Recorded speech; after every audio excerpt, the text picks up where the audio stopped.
You did not choose them consciously. You did not choose them consciously. And Jung believed this is the first truth about love that most people never accept. That the person you fell in love with was not selected by the part of you that thinks, evaluates, and makes decisions. They were selected by the unconscious, by forces far below the surface of your awareness, forces shaped by your earliest relationships, your unmet needs, your shadow, and an archetypal image of the beloved that has been assembling itself in the depths of your psyche since long before you met the real person who happened to match it. The conscious mind believes it chose. It remembers evaluating, comparing, deciding. But the decision was made before the evaluation began, in a layer of the mind that does not weigh pros and cons but recognizes patterns. And the pattern it recognized in your beloved was not a list of qualities, but a shape, a feeling, an ancient, wordless fit that the conscious mind then dressed in reasons. Think of the moment you fell in love and how the falling felt like being seized rather than deciding, how the choice was already made before you knew you were choosing, and how every reason you gave afterward was a justification of something your unconscious had already settled. You do not need to question any choice tonight. Let the choosing rest, conscious and unconscious, and know that Jung saw love not as a rational selection, but as an encounter arranged by the deepest parts of two people, a meeting of unconscious to unconscious, wearing the costume of a meeting between two selves. The image you fell in love with. The image you fell in love with is not the person. It is a picture, assembled in your unconscious over a lifetime, of the ideal beloved. And when a real person matches the picture closely enough, the image is projected onto them, and the projection is what you experience as falling in love. Jung called this the anima image in men and the animus image in women, an inner picture of the perfect other that is built from childhood impressions, cultural ideals, personal longings, and archetypal material far older than any individual life. The real person receives the projection and is temporarily transformed by it, glowing with a significance they did not earn, carrying a weight of meaning that belongs to the image rather than to them. The falling in love is the activation of the image. The staying in love requires meeting the person behind it. Think of the intensity of your earliest love and how the other person seemed larger than life, more beautiful, more important, more necessary than any real human being could sustain, and how the glow, when it faded, revealed not a lesser person but a real one, different from the image, and more interesting for the difference. You do not need to separate any image from any person tonight. Let the projection rest, glowing and beautiful, and know that Jung saw falling in love as one of the most psychologically significant events in a life, not because it shows you the other person, but because it shows you the image you carry, the picture of the beloved that lives inside you and has been waiting all your life for a face to wear. The feeling that was there before them. The feeling that was there before them is the longing that existed in you long before the person who seemed to answer it arrived. And Jung believed this longing is one of the deepest forces in the human psyche, the ache for the missing other, the half you do not have, the complement that would make you whole. The feeling is not about the person. It predates them. It was there in your teenage years, in your childhood fantasies, in the vague, unnamed yearning that floated through your quiet moments before you had any idea what it was for. The person who arrives and seems to match the feeling does not create it. They activate it, plugging into a socket that was already built, wired, and waiting. And the activation feels like finding what you were looking for, when in fact you were looking long before they were found. Think of the longing you felt before love arrived, and how the arriving seemed to complete it, and how the longing, even in the happiest relationship, never fully goes away, because the longing was never about a person. It was about a wholeness the person represented, but could never fully provide. You do not need to fill any longing tonight. Let it rest, older than any love, and know that Jung saw the ache for the other as the psyche's longing for its own completeness, and that the person you love is the closest the outer world has ever come to matching something that lives and will always live. You recognize something you cannot name. You recognize something you cannot name. And this is the moment Jung would say the unconscious to unconscious connection was made. The moment two people look at each other and something clicks that neither can explain. A recognition so deep it bypasses every rational evaluation and lands directly in the body, as certainty, as warmth, as the wordless knowledge that this person matters without any evidence that they should. The recognition is not of the person. It is of the pattern, the match between your inner image and their outer presence. And the matching is done by a part of the mind that does not use words, does not present arguments, and does not wait for permission. It simply recognizes, the way the immune system recognizes a foreign body instantly, automatically, and with total conviction. Think of the moment you first knew, the moment the person stopped being a stranger and became someone, and how the knowing had no content, no reasons, no logic, only the unshakable feeling of having met something important. You do not need to name the recognition tonight. Let it rest, wordless and certain, and know that Jung saw this moment as the unconscious recognizing its own material in another person, the inner image meeting its outer match, and the meeting producing a certainty that no amount of rational evaluation could ever generate, because the meeting happened in a place that reason has never been able to reach. The attraction you cannot explain. The attraction you cannot explain is the pull toward a specific person that defies your conscious criteria, that does not match your list, that contradicts what you thought you wanted, and that is, paradoxically, often the strongest and most life-changing attraction you will ever experience. Jung understood that the unconscious has its own criteria for selecting a partner, and these criteria are not the same as the ego's. The ego wants someone who fits the plan, who matches the image, who serves the life you are trying to build.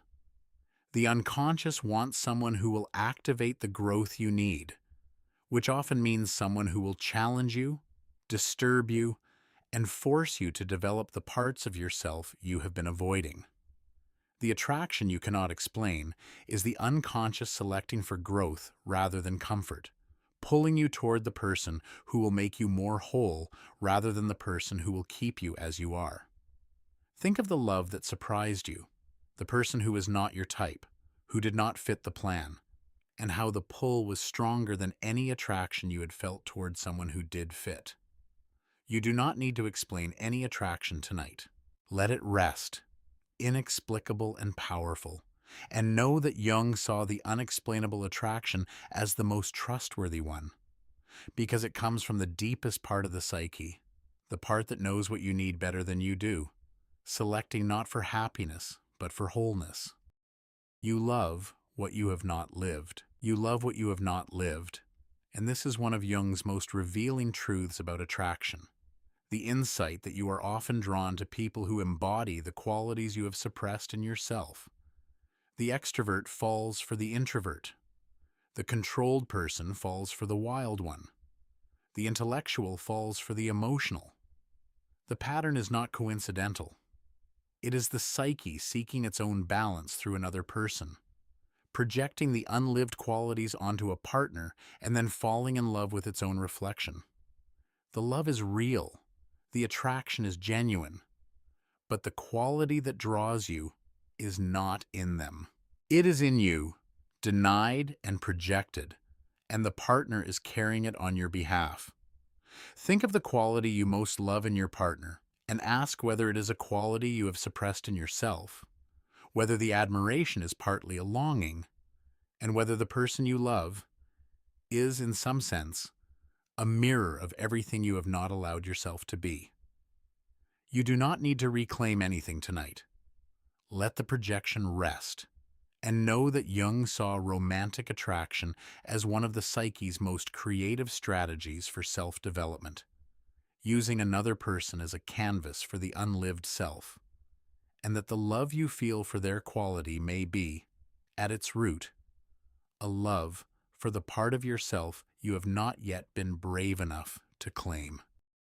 The opposite that draws you close. The opposite that draws you close is the principle of compensation at work and love, the tendency to seek in a partner the psychological qualities that balance your own one-sidedness.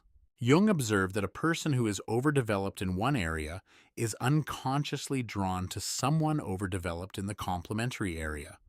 The thinking type to the feeling type, the structured to the spontaneous, the guarded to the open.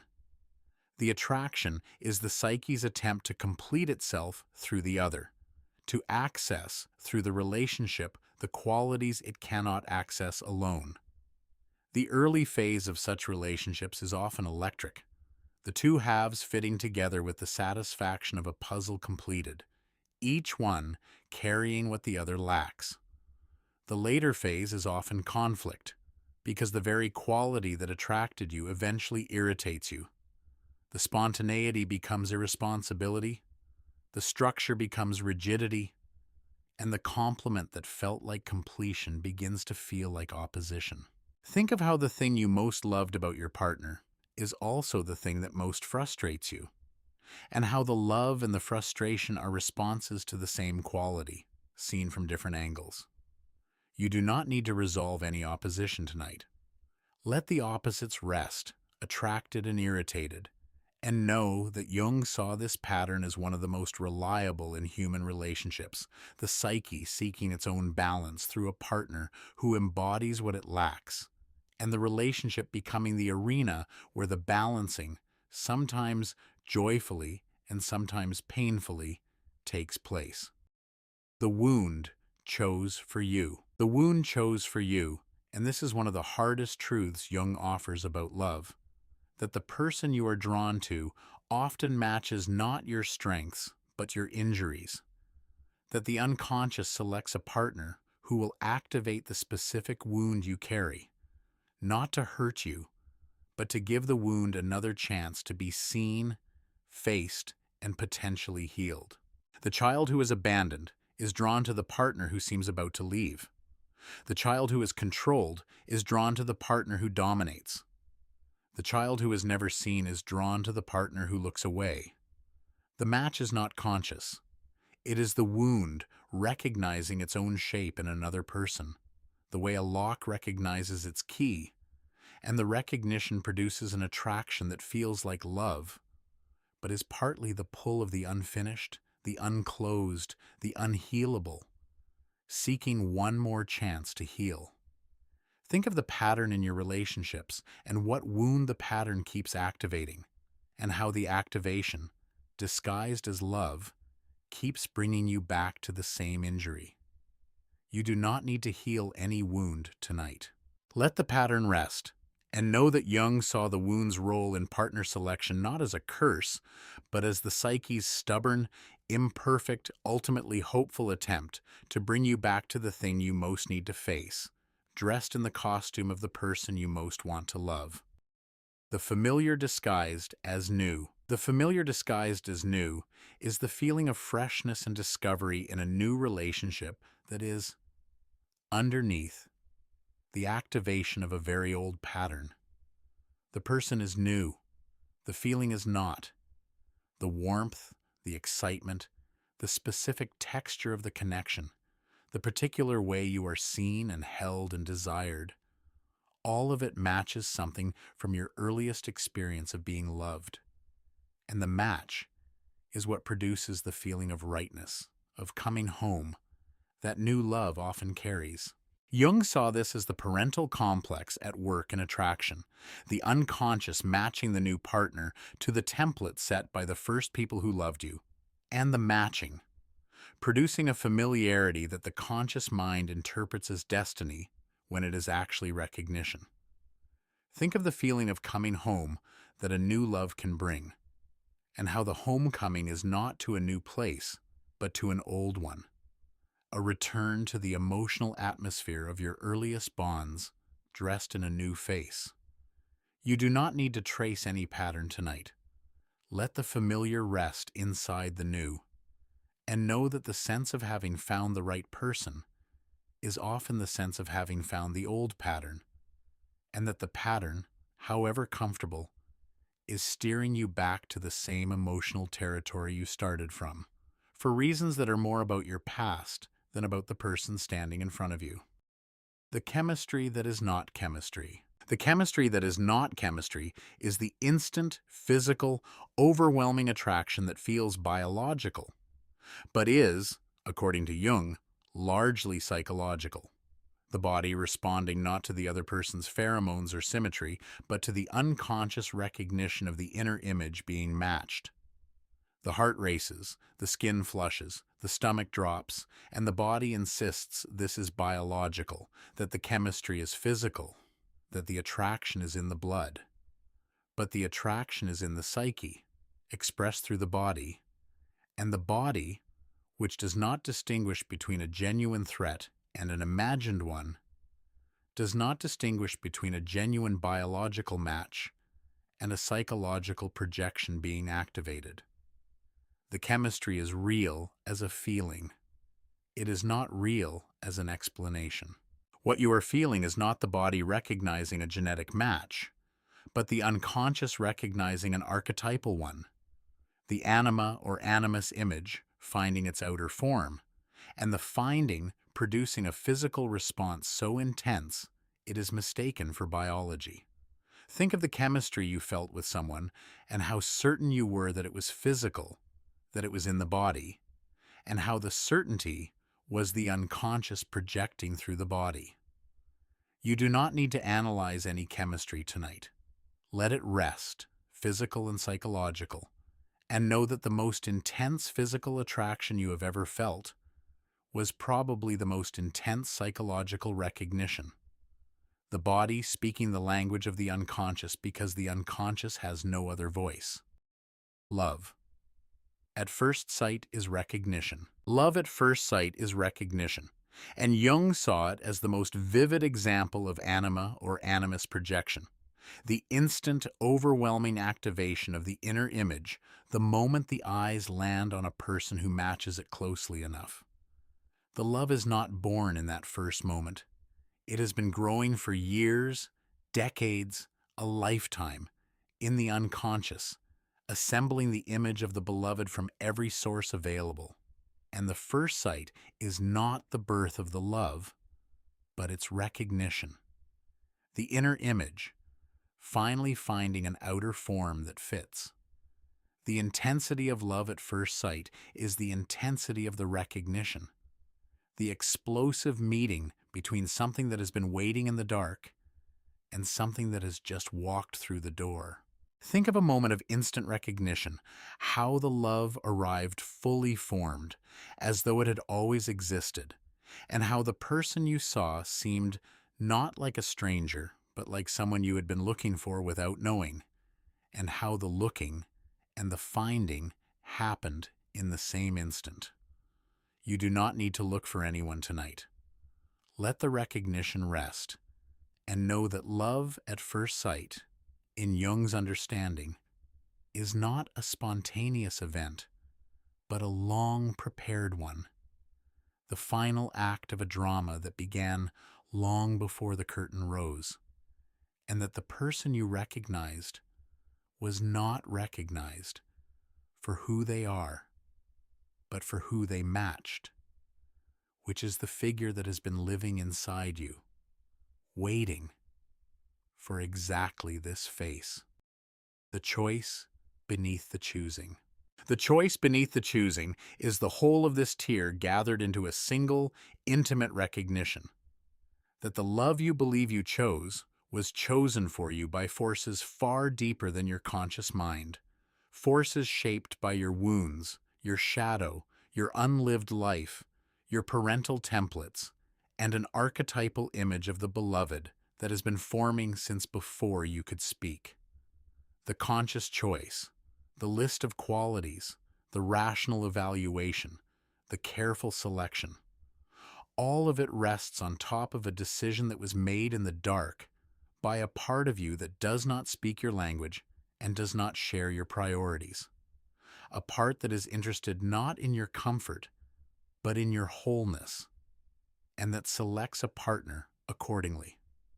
Think of the person you love and all the reasons you give for loving them. And beneath the reasons, the older, deeper, wordless pull that brought you to them before the reasons were formed. You do not need to understand the choice tonight.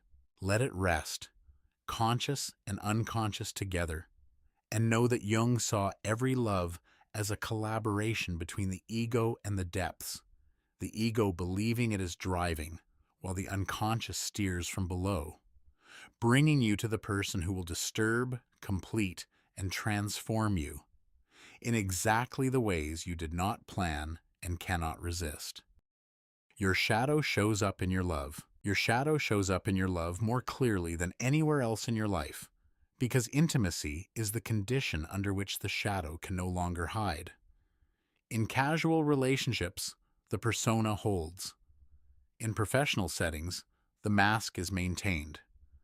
But in love, in the raw, unguarded closeness of a person who sees you every morning and every night, the shadow finds its way through. Not because love is weak, but because love is close. And closeness is where the defense is thin. Jung understood that the most intimate relationship is the most revealing one. The place where the parts of yourself you have hidden from everyone else are finally seen, sometimes by your partner, and sometimes through your partner's reaction, by you. The shadow does not arrive in love by accident. It arrives because love creates the conditions the shadow needs to emerge: safety mixed with vulnerability, closeness mixed with exposure, the quiet guarantee that the person beside you is not going to leave, which frees the hidden things to come out of hiding.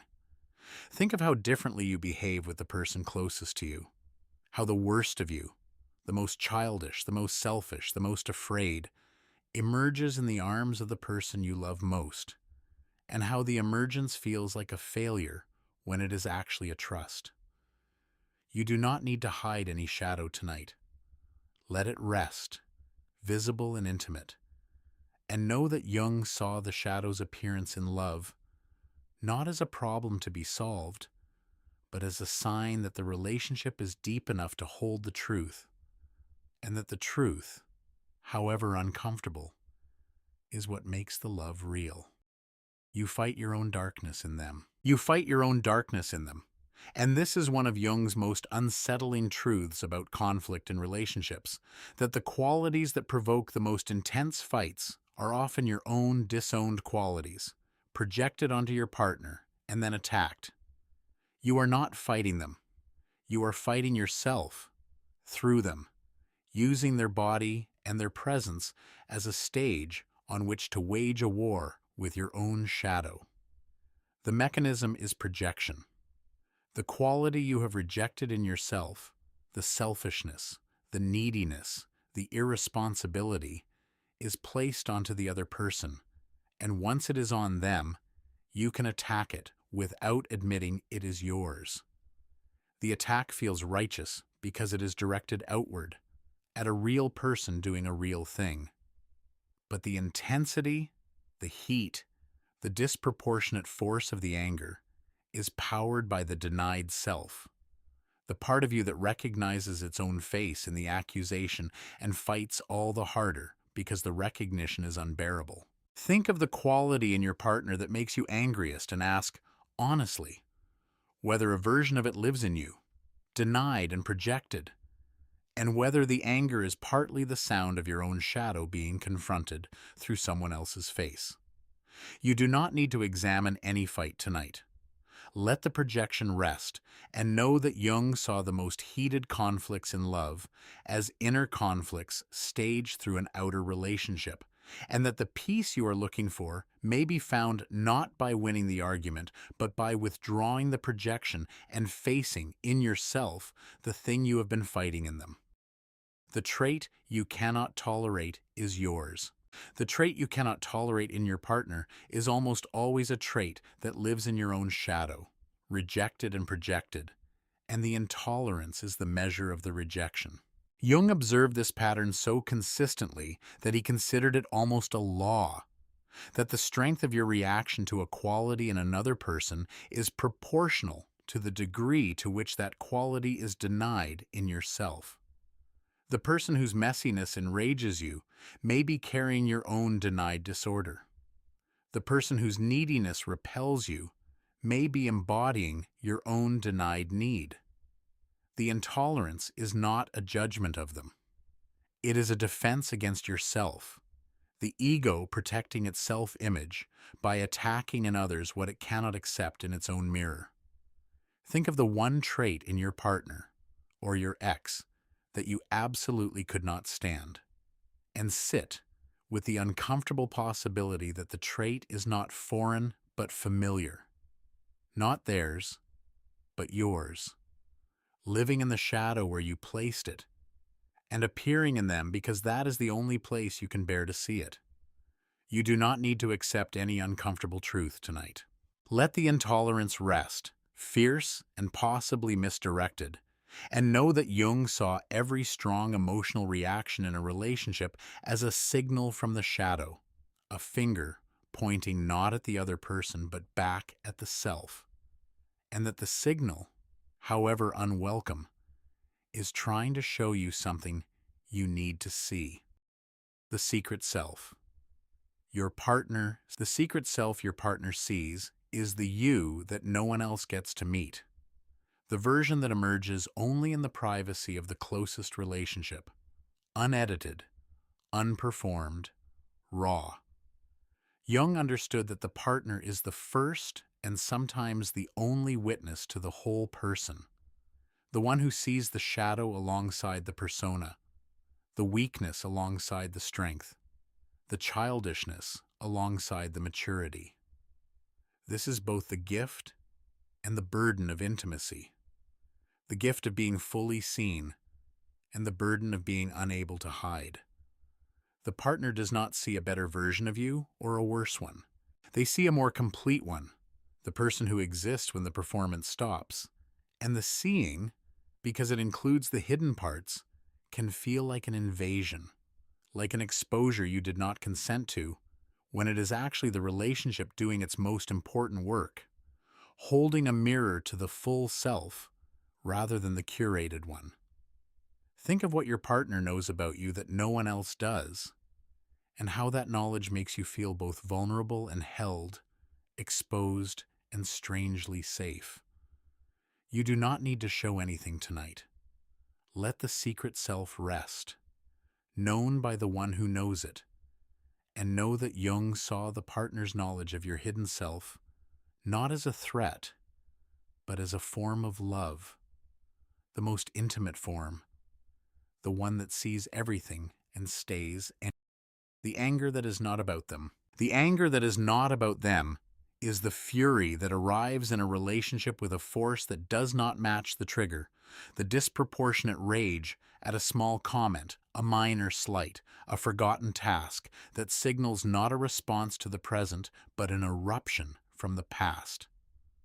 Jung saw these oversized reactions as the shadow using the relationship as a valve, releasing pressures that were built long before the relationship began, in childhood wounds, in unprocessed grief, in decades of suppressed feeling that finally found a crack in the defenses and came flooding through.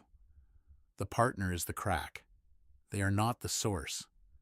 They are the nearest surface when the pressure becomes too great, and the explosion lands on them, not because they caused it, but because they are close enough to catch it.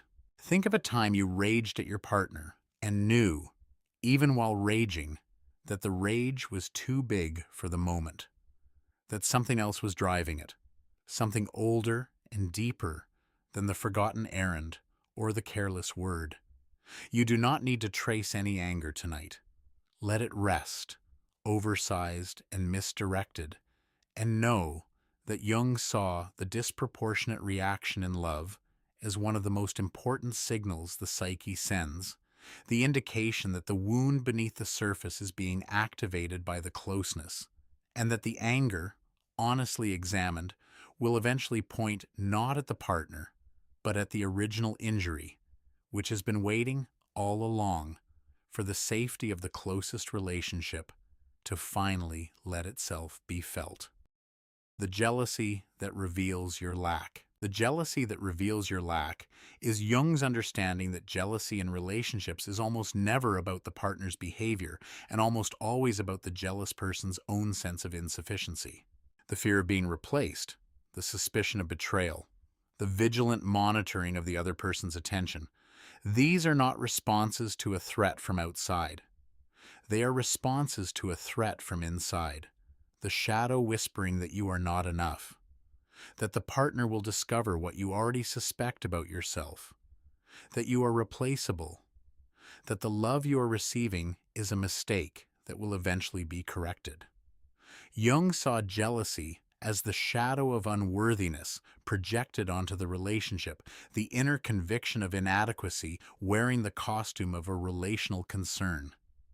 Think of a time you were jealous and how the jealousy felt like it was about them, but was really about you, about the part of you that does not believe it deserves to be loved securely. You do not need to examine any jealousy tonight. Let it rest, green and misattributed, and know that Jung saw jealousy not as evidence of love's intensity, but as evidence of the shadow's depth, the inner lack, projecting outward the fear that what it has will be taken, because it never believed it had the right to have it in the first place.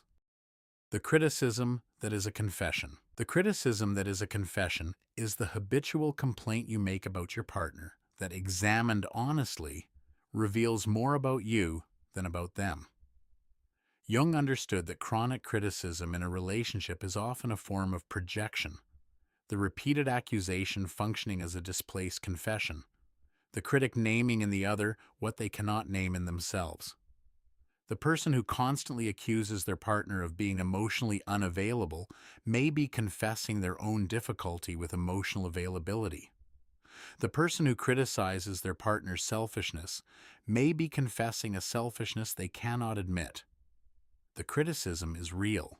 The partner may genuinely display the quality being named, but the heat of the criticism, the obsessiveness of it, the return to the same accusation again and again, signals that the critic has a personal relationship with the quality, one they are managing through the partner rather than through the self.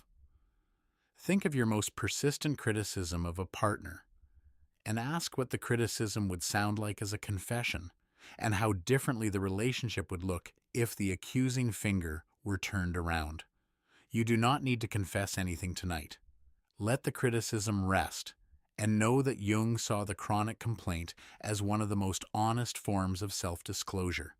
The shadow speaking through the accusation, confessing through the criticism, and the partner standing in the line of fire, receiving a message that was always, primarily, about the person sending it.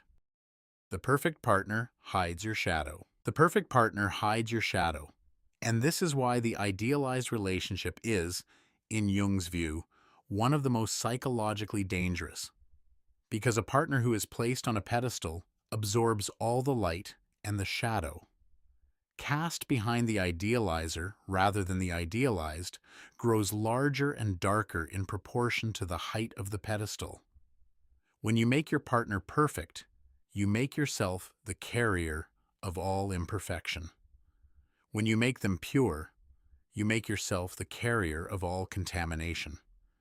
The idealization is not love, it is a division. The conscious mind placing all the good on one side and all the bad on the other. And the relationship, structured this way, is not a partnership, but a split, with one person carrying the light and the other carrying everything else. Think of a time you idealized a partner and how the idealization left you feeling smaller, darker, more flawed by comparison, and how the comparison was not evidence of their greatness, but evidence of the split. You do not need to de-idealize anyone tonight. Let the pedestal rest, high and unstable, and know that Jung saw idealization in love as one of the most common forms of shadow avoidance. The lover projecting their own gold onto the beloved, and then wondering why they feel so impoverished, standing beside someone so bright. The dark attraction you deny. The dark attraction you deny is the pull towards someone or something in a relationship that your conscious self considers unacceptable. The desire you will not speak. The fantasy you will not admit. The part of the relational life that lives in the shadow because the persona cannot accommodate it. Jung understood that every person carries desires, attractions, and relational needs that the ego has declared off limits, and the declaration does not make them disappear. It drives them underground, where they live as tension, as guilt, as the unnamed undercurrent running through the relationship that both partners can feel, but neither will address. The dark attraction is not necessarily destructive. It is simply the part of the erotic and emotional life that was exiled, and the exile, like all Jungian exile, generates pressure from below. Think of the desire you carry that you have never spoken aloud, the attraction that does not fit the image you hold of yourself as a partner, and how the not speaking has given it a weight and a power it might not have if it were simply acknowledged. You do not need to speak anything tonight.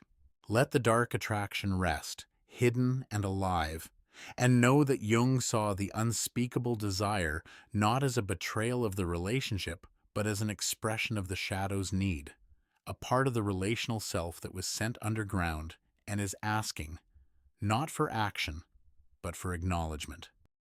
Love brings the shadow to the surface. Love brings the shadow to the surface, not because love is destructive, but because love creates the specific conditions the shadow needs to emerge: safety, closeness, trust, and the quiet guarantee that the person beside you is committed enough to survive whatever comes up. The shadow does not emerge in casual relationships because casual relationships do not go deep enough. It emerges in love because love goes exactly as deep as the shadow lives, and the reaching of that depth is what brings the hidden material into the light. Jung saw this as one of the primary functions of intimate relationship, not to make you happy, though it may, but to make you whole, by bringing to the surface everything you have been hiding. And the surfacing, while it often looks like the relationship causing problems, is actually the relationship doing its most transformative work. Think of how the worst parts of you seem to come out only in your closest relationship, and how you may have blamed the relationship for producing them when it was actually revealing them. You do not need to bring anything to the surface tonight.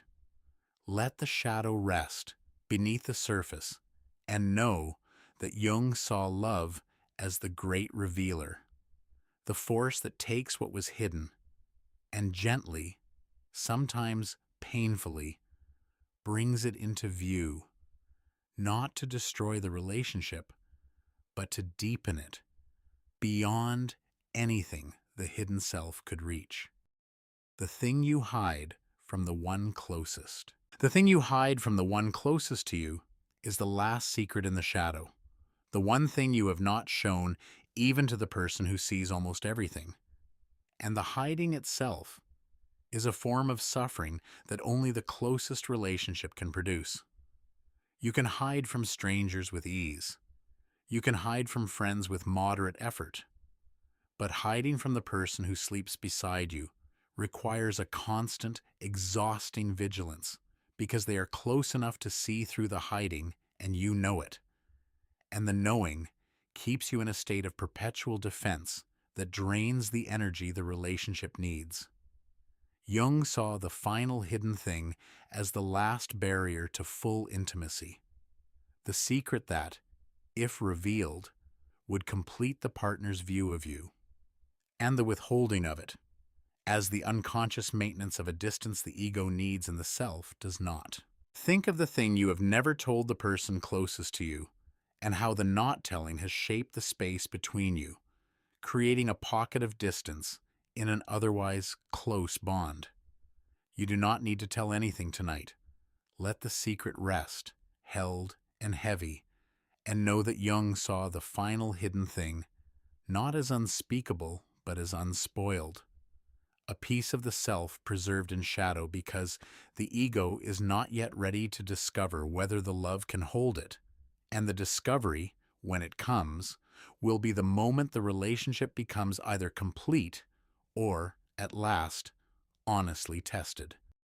Your shadow chooses your fights. Your shadow chooses your fights, picking the battleground, selecting the weapon, and deciding the intensity, all from below, all without your awareness. And the fights that result feel like responses to real provocations when they are actually the shadow using the relationship as a theater for its own unresolved dramas. Jung saw recurring conflict in relationships as the shadow's repetition compulsion, the same fight returning again and again because the underlying wound has not been addressed, and each round of the fight is another attempt by the shadow to bring the wound to consciousness. The topic of the fight changes, the pattern does not.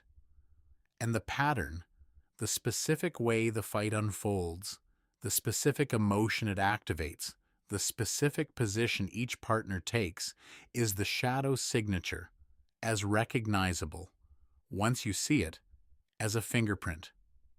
Think of the fight you keep having, the one that returns no matter how many times you resolve it, and how the returning suggests that the fight is not about what you think it is about, but about something beneath it that neither of you has named. You do not need to name anything tonight. Let the fight rest, recurring and unresolved, and know that Jung saw the chronic fight as the shadow's most persistent communication, the same message sent again and again through the same conflict, waiting for the moment when one of you stops fighting the partner and starts listening to the wound. The shadow that love can illuminate. The shadow that love can illuminate is the whole of this tear gathered into a single, warm truth.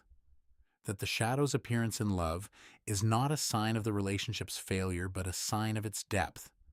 And that the relationship that illuminates the shadow, that brings the hidden into the light, that survives the seeing, is the relationship that has reached the level where real transformation, real intimacy, and real love become possible.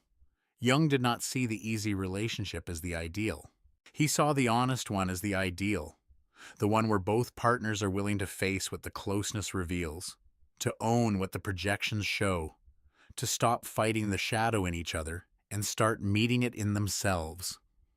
The shadow that love illuminates is the shadow that love can heal, not by removing it, but by including it, by holding it in the warm, unflinching light of a bond that says, I see all of you and I am still here. Think of the bravest moment in your most important relationship, the moment one of you showed the hidden thing and the other did not leave, and how that moment changed the relationship more than any grand gesture ever could. You do not need to illuminate anything tonight. Let the shadow rest beside the love, and know that Jung saw the relationship that can hold the shadow as the relationship that has found its purpose, not happiness, but depth, not comfort, but truth, the love that sees everything and stays, and the staying that makes everything it sees a little less dark. You married a version of your parent. You married a version of your parent, and Jung would say, this is not a coincidence, but a law of the psyche, because the first experience of love you ever had was with your parent. And the template that experience created was installed so early and so deeply that it became the blueprint for every love that followed. The template is not a memory, it is a pattern, a set of emotional expectations, a way of being loved and a way of responding to love that was carved into the psyche before you had the capacity to evaluate it. And that operates now in your adult relationships with the same invisible authority it had in childhood. The partner you chose does not look like your parent, probably.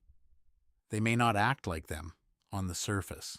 But the emotional dynamic, the specific quality of the connection, the particular way you feel loved or unloved, held or abandoned, seen or invisible, mirrors the original relationship with a precision that can only be explained by the template's continued operation.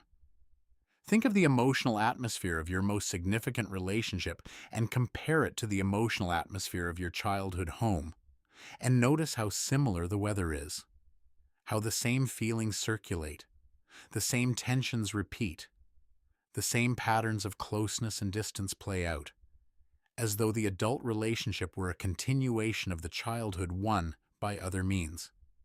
You do not need to compare anything tonight.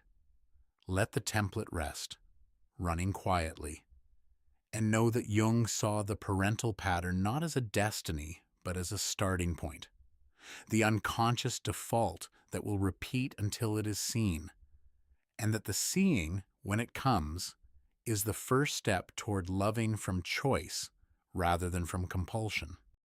The love template was set in childhood. The love template was set in childhood before you had any say in the matter, and it determined not just who you would be attracted to, but how you would experience love itself. What love would feel like from the inside, whether it would carry safety or danger, warmth or distance, stability or chaos. Jung understood that the child does not simply experience love. The child builds a model of love from whatever materials are available, and the model, once built, becomes the filter through which all future love is processed.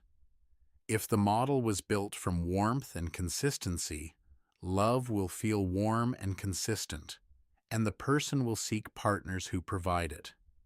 If the model was built from unpredictability and conditional acceptance, love will feel unpredictable and conditional, and the person will seek, unconsciously, the same turbulence, because turbulence is what love feels like in the template.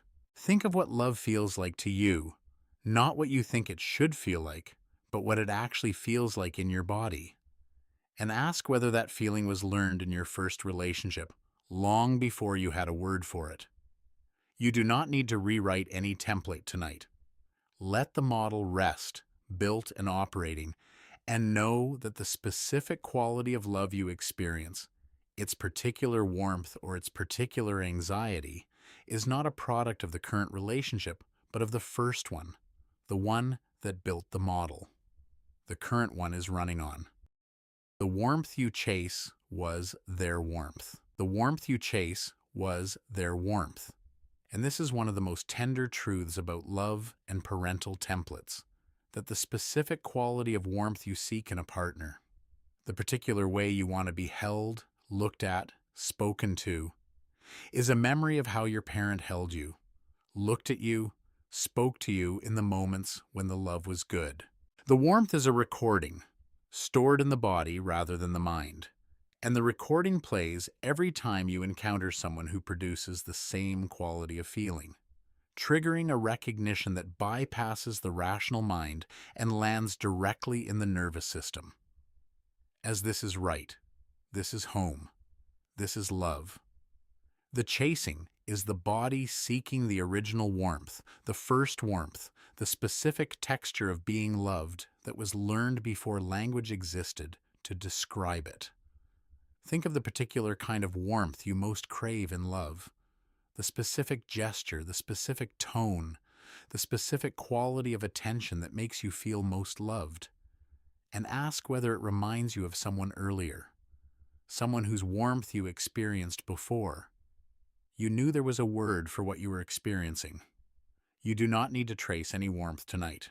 Let it rest, chaste and familiar, and know that the love you are looking for in every partner was first experienced in the arms of someone who probably did not know they were setting the template for every love that would follow. The coldness you accept was their coldness. The coldness you accept was their coldness. And this is the painful companion to the warmth. The truth that the specific kind of coldness you tolerate in a relationship, the withdrawal, the silence, the emotional distance, the quality of being unseen, was also learned in childhood, and learned so well that it does not register as coldness. It registers as normal.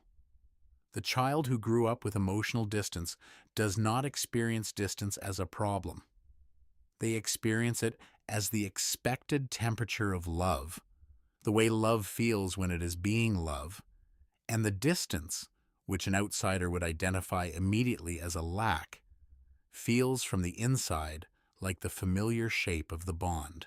This is why people often stay in relationships that others find cold or neglectful, not because they are masochistic, but because the coldness matches the template, and the matching feels like belonging. Think of the coldness you tolerate in love and ask whether it resembles a coldness you grew up with, and whether the tolerating is acceptance or recognition. The body saying this is what love feels like, because this is what love always felt like. You do not need to question any tolerance tonight. Let the coldness rest, accepted and familiar, and know that Jung saw the tolerance of emotional distance as one of the most tragic inheritances of childhood. The person accepting in love what they learned to accept before they knew they were learning. And the acceptance feeling, not like settling, but like home. The approval you still seek in love. The approval you still seek in love is the approval you did not fully receive from a parent. And the seeking, which drives so much relational behavior, is not a response to the current partner, but a continuation of an unfinished conversation with the original approver. A parent who set the terms for worthiness that you are still, decades later, trying to meet. Jung saw the approval seeking in adult relationships as one of the clearest signs of an active parental complex, the inner parent running the show from below. Setting standards the adult self does not consciously endorse, but cannot stop trying to meet. The partner becomes a proxy for the parent, and every interaction is filtered through the question, am I good enough? Which is not really being asked of the partner, but of the internalized parent who never fully answered it. Think of how much of your behavior in your most important relationship is aimed at earning approval, and whose approval you are really seeking, and how the seeking has less to do with the person in front of you, and more to do with the person who first taught you that love had to be earned. You do not need to earn any approval tonight. Let the seeking rest, and know that Jung saw the approval hunger in adult love as the unfinished business of childhood.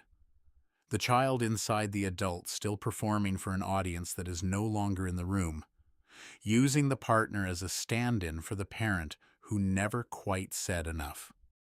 The absent parent lives in your choice. The absent parent lives in your choice of partner, because the parent who was not there created a vacuum, and the vacuum shaped your longing with as much force as any presence could.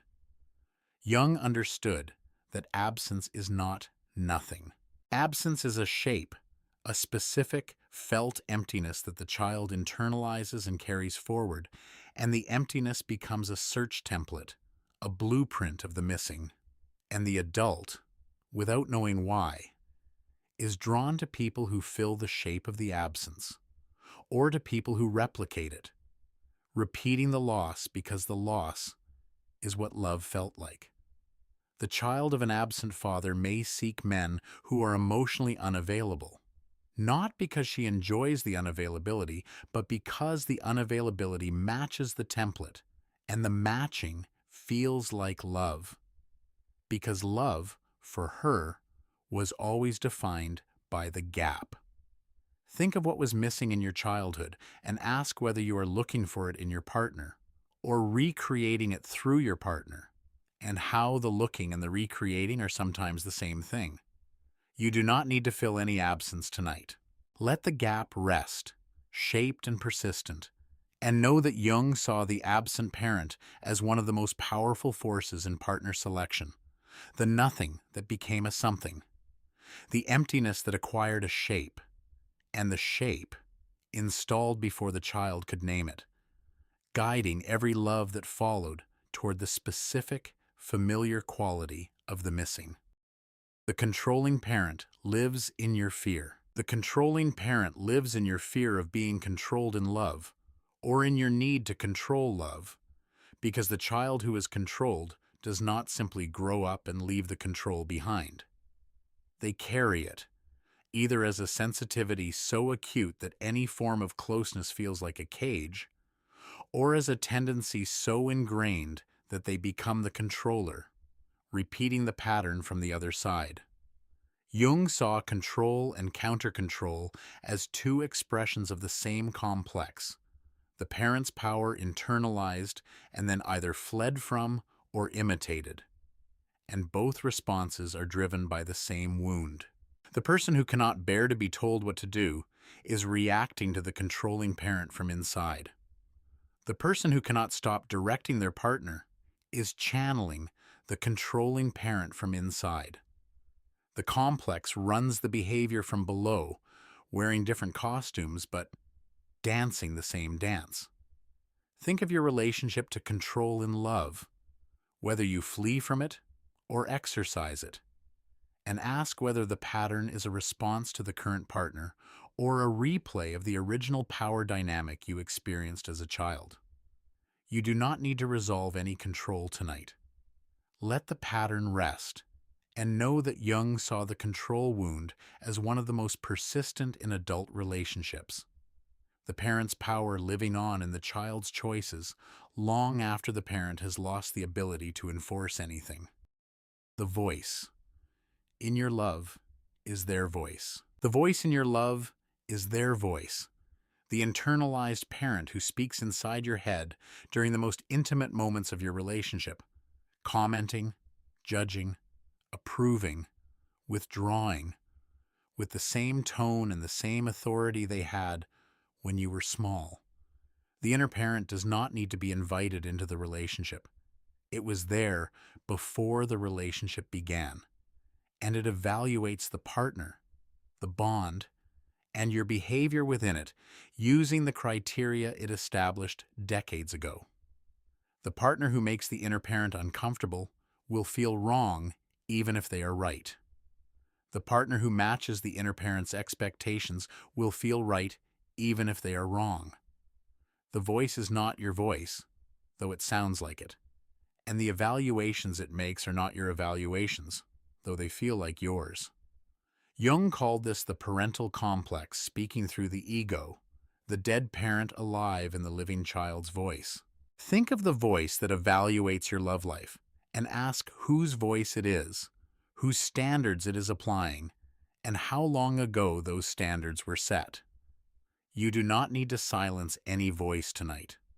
Let it speak or rest as it will, and know that the most influential voice in your love life may not belong to you or your partner, but to a parent who is no longer making the rules, and yet, through the complex, has never stopped enforcing them.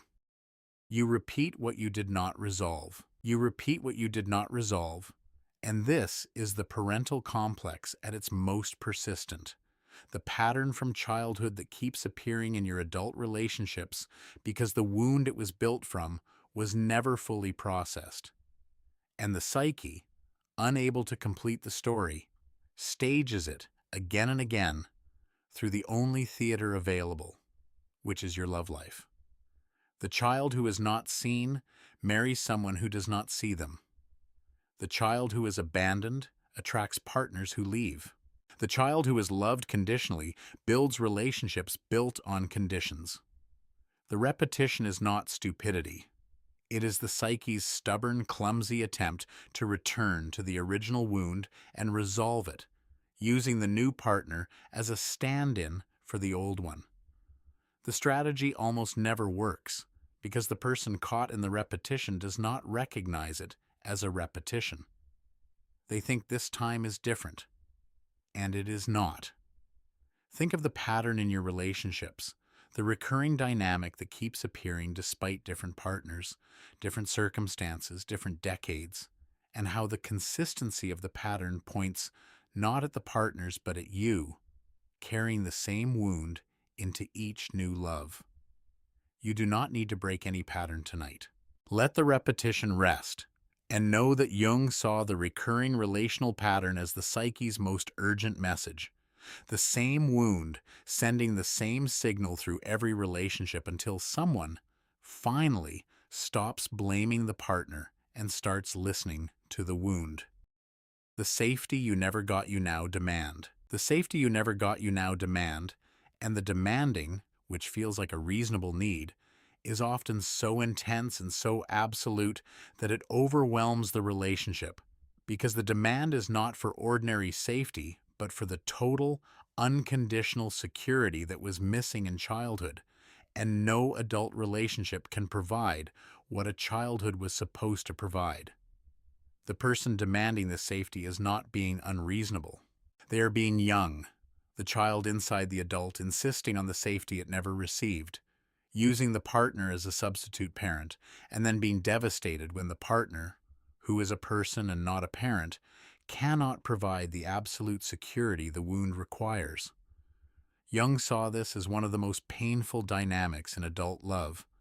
The child's need living inside the adult's relationship, too big for the container, too urgent for the context. Think of the safety you need from your partner, and whether the need is proportional to the situation or disproportionate, inflated by a childhood that left the need unfilled. You do not need to feel safe about anything tonight. Let the need rest, large and old, and know that Jung saw the disproportionate demand for safety as the clearest sign that the child is still running part of the adult's love life, asking the partner to be the parent, and the partner, however loving, failing at a role they were never equipped to fill. The wound you brought to the altar. The wound you brought to the altar is the injury you carried into your most significant relationship, the one you did not know you were carrying, the one that was packed in the same luggage as the hope, the excitement, and the love, invisible and heavy and absolutely present from the first day. Jung saw every adult relationship as a meeting of two wounded people, each one carrying injuries the other cannot see, each one hoping the relationship will heal what cannot be healed by another person, and each one discovering, eventually, that the wound they brought is not healed by the love, but activated by it, brought to the surface by the very closeness that was supposed to make it better. The wound does not announce itself at the beginning. It waits. It waits for the safety, the trust, the depth, and then it emerges. And its emergence is often mistaken for a problem the relationship created when it is actually a problem the relationship revealed. Think of the moment your deepest wound appeared in your most important relationship, and how you may have blamed the partner for the pain when the pain was carried in before they arrived.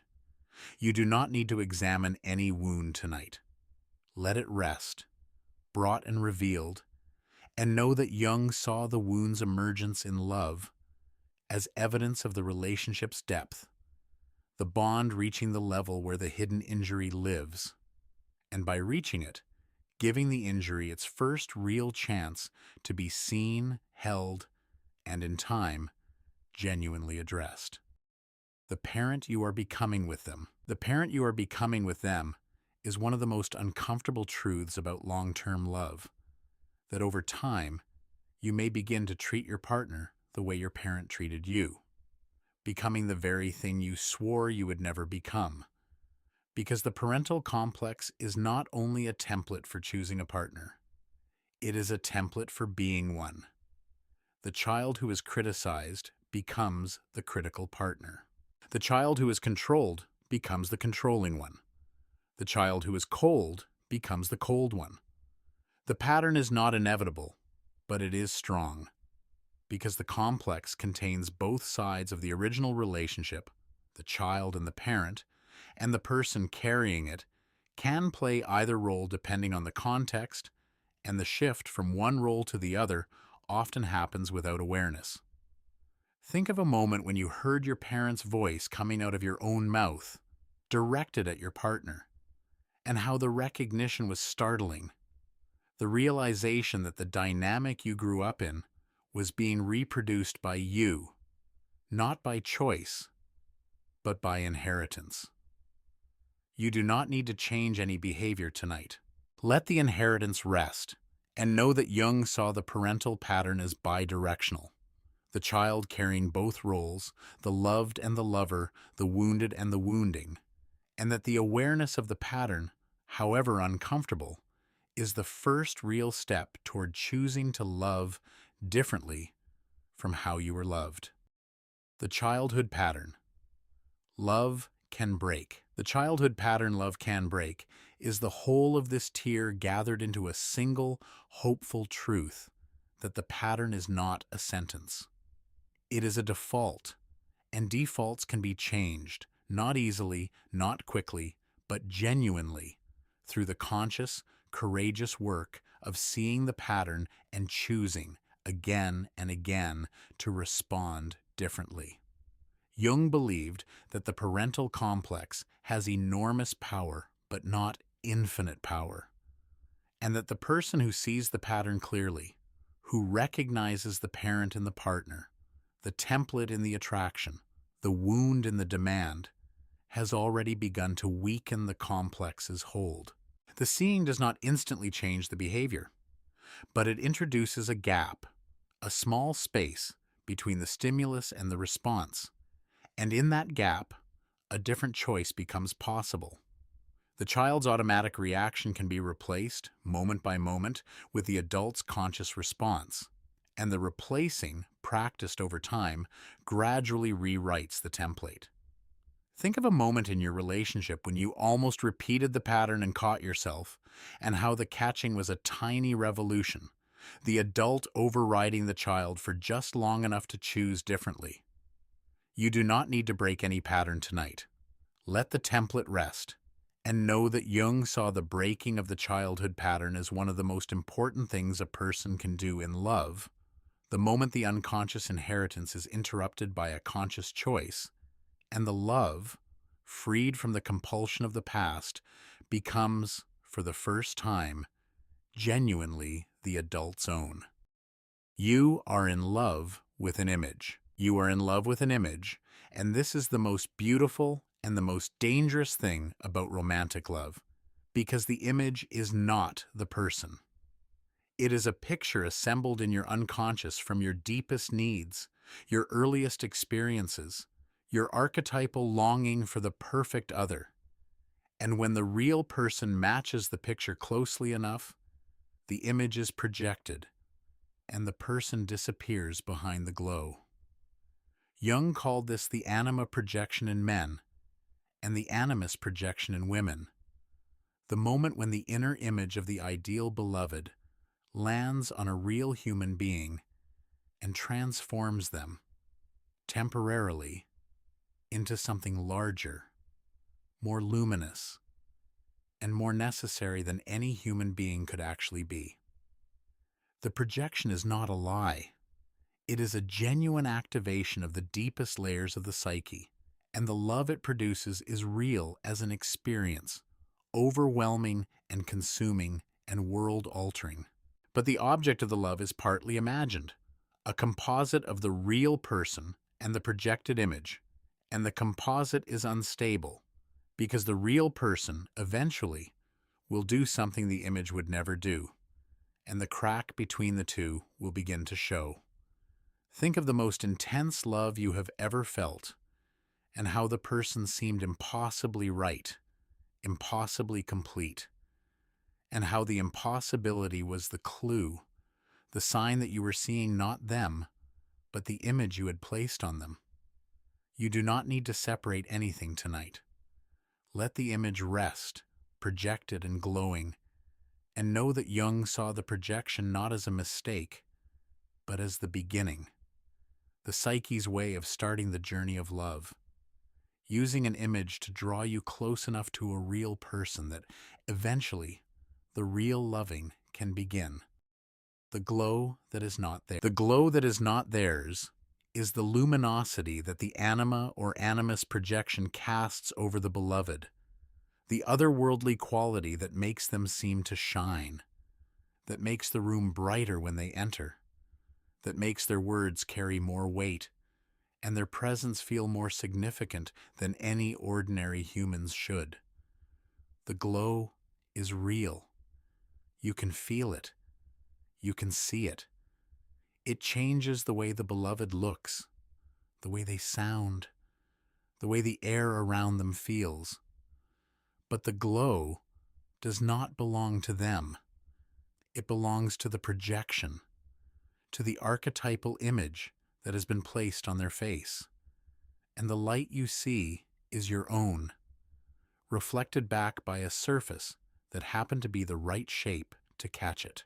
Jung described this glow as numinosity, the quality of the sacred, and he noted that in the projection stage of love, the beloved carries the same quality of fascination and devotion that religious figures carry, because the same archetype is activated, the image of the divine other, the missing half, the soul's complement. Think of how your beloved seemed to glow in the early days, and how the glow has faded or shifted, and how the fading felt like loss when it was actually the withdrawal of something that was never theirs. You do not need to restore any glow tonight. Let it rest, faded and honest, and know that the light you saw on their face was your own light, projected outward, and the fading was not the loss of their beauty, but the return of the light to its owner, which is you. The perfection that must crack. The perfection that must crack is the idealized version of the beloved that the projection creates, and that reality eventually will shatter. Not because the person fails, but because the perfection was never theirs. The projected image does not include flaws. It does not include bad moods, selfish moments, boring afternoons, or the 100 ordinary imperfections that make a person human rather than archetypal. When these inevitably appear, the projection cracks, and the crack feels like betrayal, like the person changed, like the love was a trick, when in fact, the person was always this way, and the trick was the projection that hid it. Jung saw this cracking as one of the most painful and most necessary moments in any relationship, the end of the fantasy and the beginning of the real encounter. The crack is not the problem. It is the solution, the moment the imagined beloved steps aside and the real one steps forward. And the question becomes whether you can love the real person as deeply as you love the image. Think of the moment the person you loved stopped being perfect, and how the stopping felt like an ending, and how it was actually a beginning you were not ready for. You do not need to face any cracks tonight. Let the perfection rest, already cracked or about to crack, and know that Jung saw the shattering of the ideal as the most important moment in love, the door through which the real relationship, the one between two imperfect people, finally becomes possible. The person behind the projection. The person behind the projection is the one you have never fully met. Because as long as the projection is active, the real person is hidden behind the image, visible only in glimpses, in the moments when the projection slips and the actual human being shows through. Jung believed that most people in the projection stage of love never meet the real person at all, because the image is so compelling, so luminous, so emotionally satisfying that looking past it requires a deliberate effort that the enchanted mind does not want to make. The real person is different from the image. They are more complicated, more flawed, more specific, and also more interesting. Because a real person has a depth and a particularity that an archetypal image, for all its power, does not possess. The image is universal. The person is unique. And the uniqueness, which the projection obscures, is where the real love lives, in the specific, unrepeatable, unprojected details of who this particular person actually is. Think of the moments when you saw your partner most clearly, not through the lens of the projection but as themselves, stripped of the glow, ordinary and specific, and how those moments, though less dramatic, were more connected than any moment of projected intensity. You do not need to look past any projection tonight. Let the image rest, and know that the person behind it has been waiting patiently for you to see them as they are, and that the seeing, when it happens fully, is not a disappointment, but a discovery. The disappointment that is a gift. The disappointment that is a gift is the moment the projection fails and the real person stands where the image used to be. And the disappointment, which feels like loss, is actually the first opportunity for genuine love. Because genuine love requires a real object, and the real object was not available until the projection fell away. Jung saw this disappointment as the hinge of every significant relationship, the point at which the love either deepens or ends, depending on whether the person can let go of the image and embrace the reality. Many relationships end here, not because the love was not real, but because the image was more attractive than the person. And the person, measured against the image, seems insufficient. The disappointment is real. The loss is real. But what is lost is the fantasy. And what is gained is the chance to love someone who is actually there, rather than someone who is always partly your own creation. Think of a love that disappointed you, and ask whether the disappointment was about the person or about the gap between the person and the image, and whether the gap was the person's failure or the image's withdrawal. You do not need to reassess any disappointment tonight. Let it rest, painful and gifted, and know that Jung saw the end of the projection as the most generous thing the psyche can do for a relationship, removing the beautiful illusion so that the less beautiful, more real, more lovable person can finally be seen. You fell in love with your own soul. You fell in love with your own soul. And this is Jung's most poetic description of what happens when the anima or animus is projected, because the image you project is not random. It is a picture of your own soul's complement, the qualities your conscious self has not developed, the feminine in the man, the masculine in the woman, the unlived half of your own nature, dressed in another person's face. When you fall in love, you are falling in love with the part of yourself you have not yet become. The depth, the beauty, the power you have not claimed, and the beloved carrying the projection becomes the mirror in which you see your own unclaimed potential for the first time. This is why love feels so transformative, so life-changing, so like coming home. Because the home you are coming to is yourself, the part of yourself you have been missing without knowing it was missing. Think of the quality in your beloved that most enchanted you, and ask whether it is a quality you carry but have not developed, and whether the enchantment is partly the recognition of your own unlived capacity, reflected in another's face. You do not need to reclaim anything tonight. Let the soul rest, projected and beautiful, and know that Jung saw romantic love as the psyche's most creative strategy for self-encounter, using another person as a mirror for the parts of yourself you have not yet met. And the meeting, however indirect, is the beginning of the most important relationship of your life, which is the one with yourself. The withdrawal that feels like falling. The withdrawal that feels like falling is the painful process of the projection being taken back, the anima or animus returning to the unconscious, and the beloved losing the glow they did not earn, but that felt so real that its removal feels like the end of love. The withdrawal happens gradually, as reality accumulates, as the real person's flaws become undeniable, as the image and the person diverge too far for the projection to hold. And the feeling for the person losing the projection is genuinely like falling, a loss of ground, a vertigo, a disorientation, because the person they loved is still standing there but looks different, smaller, more ordinary, less lit from within. And the difference feels like something was taken when in fact something was returned. The projection was never the other person's possession. It was always yours, on loan, and the withdrawal is the return. And the return, though it feels like loss, is actually a recovery.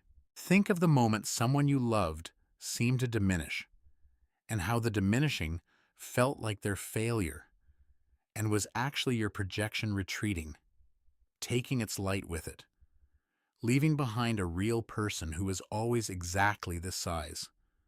You do not need to hold on to any projection tonight. Let the withdrawal rest, and know that the falling you felt was not the loss of the beloved, but the return of the image to its source, which is you, and the falling, which feels like the end of love, is actually the beginning of the possibility of loving without projection, which is harder and quieter and infinitely more real. The real person is more interesting. The real person is more interesting than the projection. And this is the truth that saves the relationship that survives the withdrawal. The projected image is beautiful but flat, luminous but one-dimensional, carrying only the qualities the unconscious assigned to it. A picture without a past, a symbol without a story. The real person has contradictions. They have moods that do not match the image, opinions that do not fit the template, a history that complicates the simplicity the projection demanded. And the contradictions, the moods, the history, are what make them interesting, what give them the depth that the image could never have. Because an image is a surface, and a person is a world. Jung saw the transition from projection to reality as the most important passage in any love story. The moment the lover discovers that the real person, with all their complexity, is more rewarding to love than the perfect image ever was. Think of the moment you first saw your partner's full complexity, and how the complexity, which the projection would have smoothed away, made them more fascinating, not less.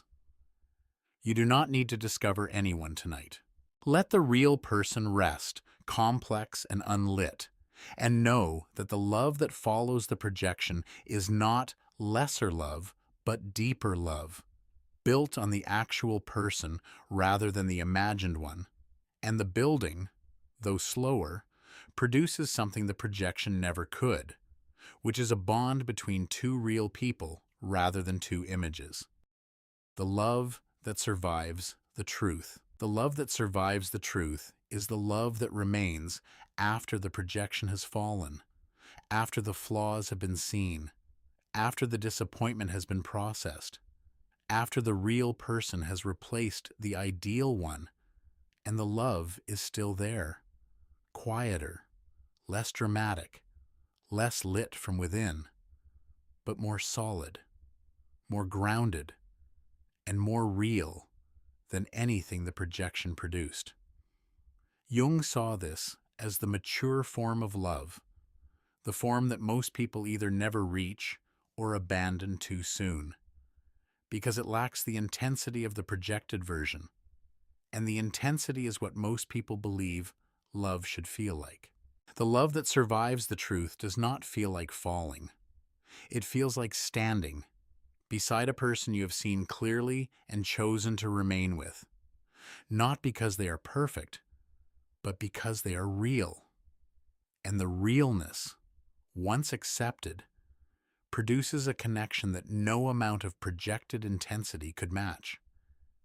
Think of the love in your life that survived the truth, the one that held after the glow faded, and how the holding felt different from the falling, steadier, less exciting, and infinitely more reliable. You do not need to hold on to anything tonight. Let the love rest, surviving and real, and know that Jung saw the love that survives the truth as the only love worth having, the bond that persists, not because of what was projected, but because of what was seen, and the seeing, unflinching and honest, is the foundation on which all genuine intimacy is built. Projection is how love begins, and Jung did not condemn it for that, because without the projection, without the glow, without the image falling onto a real person and transforming them into the most important thing in the world, most people would never get close enough to another person to discover who they actually are. The projection is the bait, the hook, the overwhelming experience that pulls two people together with enough force to overcome the natural defenses, the caution, the self-protection, the fear that keeps most people at a safe distance from genuine intimacy. Without the projection, you would evaluate potential partners rationally, and the rational evaluation, while sensible, lacks the force to break through the walls. The projection breaks through because it bypasses the walls entirely, arriving in the body as certainty before the mind has time to object. Think of how impossible it would be to form a deep bond with someone if the bond had to be built entirely from rational evaluation, and how the projection, however distorting, provides the irrational force that gets the relationship started. You do not need to start anything tonight. Let the beginning rest, projected and powerful. And know that Jung saw the projection not as a flaw in love, but as its necessary starting mechanism, the irrational spark that ignites the fire, and that the fire, once lit, must be tended with something other than projection, but could never have been started without it. Integration is how love matures. And this is the Jungian answer to the question of what comes after the projection falls. The understanding that the qualities you projected onto your partner must be reclaimed, developed within yourself, and integrated into your own personality, so that you no longer need the partner to carry them for you.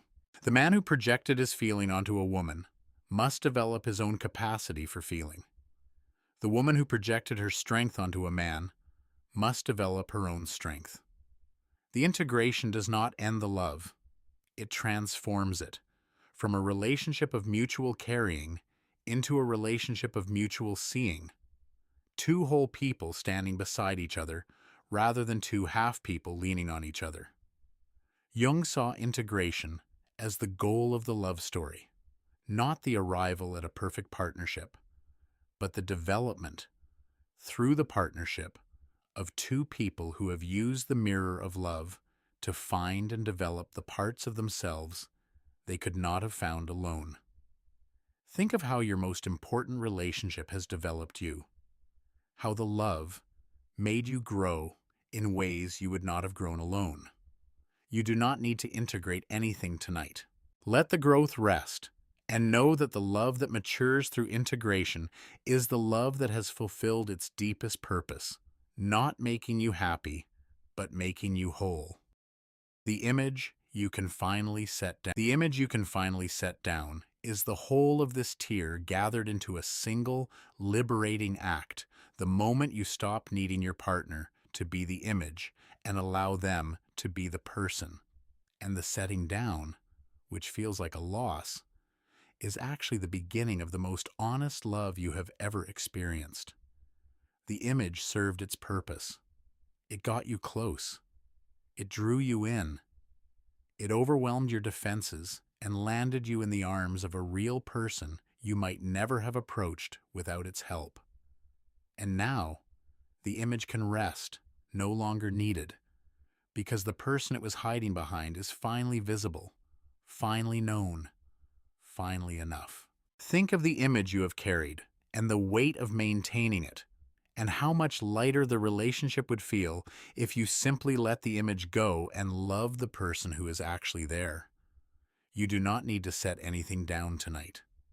Let the image rest, gently, beside the person it was covering, and know that Jung saw the setting down of the projection as one of the bravest things a lover can do. The choice to love what is real over what is imagined, to trade the luminous for the true, and to discover in the trading that the true is more luminous than anything the imagination could have built. Love opens what was sealed. Love opens what was sealed, and this is one of the most disorienting experiences in any relationship, the discovery that the closeness you longed for is the very thing that brings your oldest, most carefully buried pain to the surface. Jung understood that the psyche seals its deepest wounds behind layers of defense, and the defenses hold as long as no one gets close enough to reach them. But love gets close. Love, by its nature, reaches past the defenses, past the persona, past the carefully managed surface, and touches the places where the wounds are stored. And the touching, which feels like intimacy, also feels like pain, because the wounds, when touched, respond with the same intensity they had on the day they were sealed. The paradox is cruel and beautiful.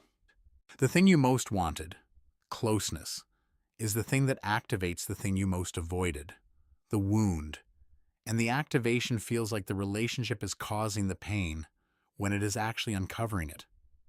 Think of a time when love opened something in you that you thought was closed, a feeling you thought you had processed, a wound you thought was healed, and how the opening, triggered by the closeness, produced a pain that seemed to come from the relationship but actually came from somewhere much older. You do not need to open anything tonight. Let the sealed things rest, and know that Jung saw love's capacity to open old wounds not as a side effect, but as one of its primary functions, the relationship providing the safety and the closeness the wound needs in order to finally, painfully, reach the surface where it can, at last, be seen. The closeness that triggers the old pain. The closeness that triggers the old pain is the specific quality of intimacy that matches, in some felt, pre-verbal way, the emotional atmosphere of the original wounding. The closeness is not generic. It is specific, a particular kind of being held, a particular quality of attention, a particular tone of voice. And the specificity is what triggers the wound, because the wound was made by a specific kind of closeness, or its absence, and the body remembers the shape of the original injury the way a bone remembers where it was broken. Jung saw this as the complex being activated by a relational cue, the partner unknowingly reproducing the exact emotional temperature that the wound was created in, and the reproduction, however innocent, setting off the full cascade of the original response. The partner did nothing wrong. They simply got close in a way that matched the shape of something painful, and the matching was invisible to both of them. Think of a moment when your partner's closeness, their love, their attention, triggered something in you that felt disproportionate, a wave of feeling that did not match the gentleness of the gesture, and how confusing it was to feel pain in response to care. You do not need to trace any trigger tonight. Let the closeness rest, triggering and healing at the same time, and know that Jung saw the triggered wound as the psyche recognizing an opportunity, the original injury surfacing, not because the relationship is harmful, but because the relationship is close enough, safe enough, and specific enough to reactivate the old pain in a context where, for the first time, it might actually be held. The partner who found your wound. The partner who found your wound did not go looking for it. They simply loved you in a way that reached the place where the wound was hidden. And the reaching, which they may not have known they were doing, activated a pain that had been waiting for exactly this kind of contact. Jung observed that the most transformative relationships are often the most painful, not because the partner is harmful, but because the partner is close enough to reach the injury. And the injury, activated by the closeness, produces suffering that neither partner fully understands. The partner who found your wound is not your enemy. They are, in Jung's understanding, the person whose particular kind of love happens to fit the keyhole of your particular wound. And the fitting, though it hurts, is also the opening. The first real contact between the wound and a love that might, if both partners are brave enough, begin to address it. Think of the person whose love hurt you most, and how the hurting was not their cruelty, but their closeness, their specific, accidental, precise way of reaching the exact place you had sealed. You do not need to blame or forgive anyone tonight. Let the finding rest, and know that the partner who found your wound is not the partner who caused it, and that the wound, found and aching, is closer to healing than it was when it was hidden, because hiding does not heal. Being found, the vulnerability you cannot perform. The vulnerability you cannot perform is the real kind, the kind that arrives uninvited, that catches you off guard, that strips away the persona in a moment you did not plan and cannot control. Jung distinguished between performed vulnerability, the deliberate managed sharing that the ego can control, and genuine vulnerability, the undefended moment when the real self is exposed without preparation, without script, without the safety net of knowing how the other person will respond. The genuine kind is the one that terrifies, because it is not a performance, but an accident, a moment when the mask slips, and the person behind it is suddenly visible, raw and unedited, in front of the one person whose opinion matters most. The terror is the point. Jung saw genuine vulnerability as the only basis for real intimacy, because intimacy requires being seen as you actually are, not as you have arranged yourself to appear. And the arranging, however skillful, keeps the real self hidden and the real connection impossible. Think of a moment when you were genuinely vulnerable with your partner, when the vulnerability was not chosen but simply happened, and how the moment felt more intimate than any planned revelation ever did. You do not need to be vulnerable tonight. Let the defenses rest, and know that the moments of accidental exposure, the ones you could not control, are the moments that built the deepest trust, because they showed the partner not the self you wanted them to see, but the self that exists when no one is managing the showing. The test you put them through. The test you put them through is the unconscious trial you impose on your partner to see if they will stay. A test you did not consciously design and may not recognize as a test, but that operates with the precision of a laboratory experiment, calibrated to the exact specifications of your deepest fear. Jung saw these tests as the wound protecting itself, the injured part of the psyche setting up a situation that will either confirm the injury, they will leave, they will judge, they will withdraw, or, if the partner passes, begin to revise it. The tests are often extreme. The person tests the partner's love by becoming unlovable. They test the partner's commitment by pushing them away. They test the partner's acceptance by showing the worst. The test is designed to fail, because the wound expects failure, and confirmation of the expectation is less painful than the risk of hoping and being disappointed. Think of a time you pushed your partner, deliberately or unconsciously, to see if they would stay, and how the pushing was not cruelty but fear. The wound running its experiment, looking for the data that would confirm what it already believed. You do not need to test anyone tonight. Let the experiment rest, and know that Jung saw the relational test as the wound's most desperate communication. A question asked through behavior because the mouth cannot form the words, and the question, beneath all the testing, is always the same. Will you stay if you see all of me? The fear of being truly known. The fear of being truly known is the specific terror that lives at the heart of every intimate relationship. The dread that if the other person sees you completely, sees the shadow, the weakness, the pretense, the need, they will leave, and the leaving will prove what you have always suspected, that the real you is not lovable. Jung saw this fear as the ego's fundamental anxiety in love, the terror that the persona, which has been keeping the relationship safe by showing only the acceptable surface, will fail, and the full self, exposed, will be judged as insufficient. The fear produces a constant, exhausting maintenance of the surface, a vigilant editing of the self that prevents the very intimacy the person most desires. You want to be known, and you are terrified of being known.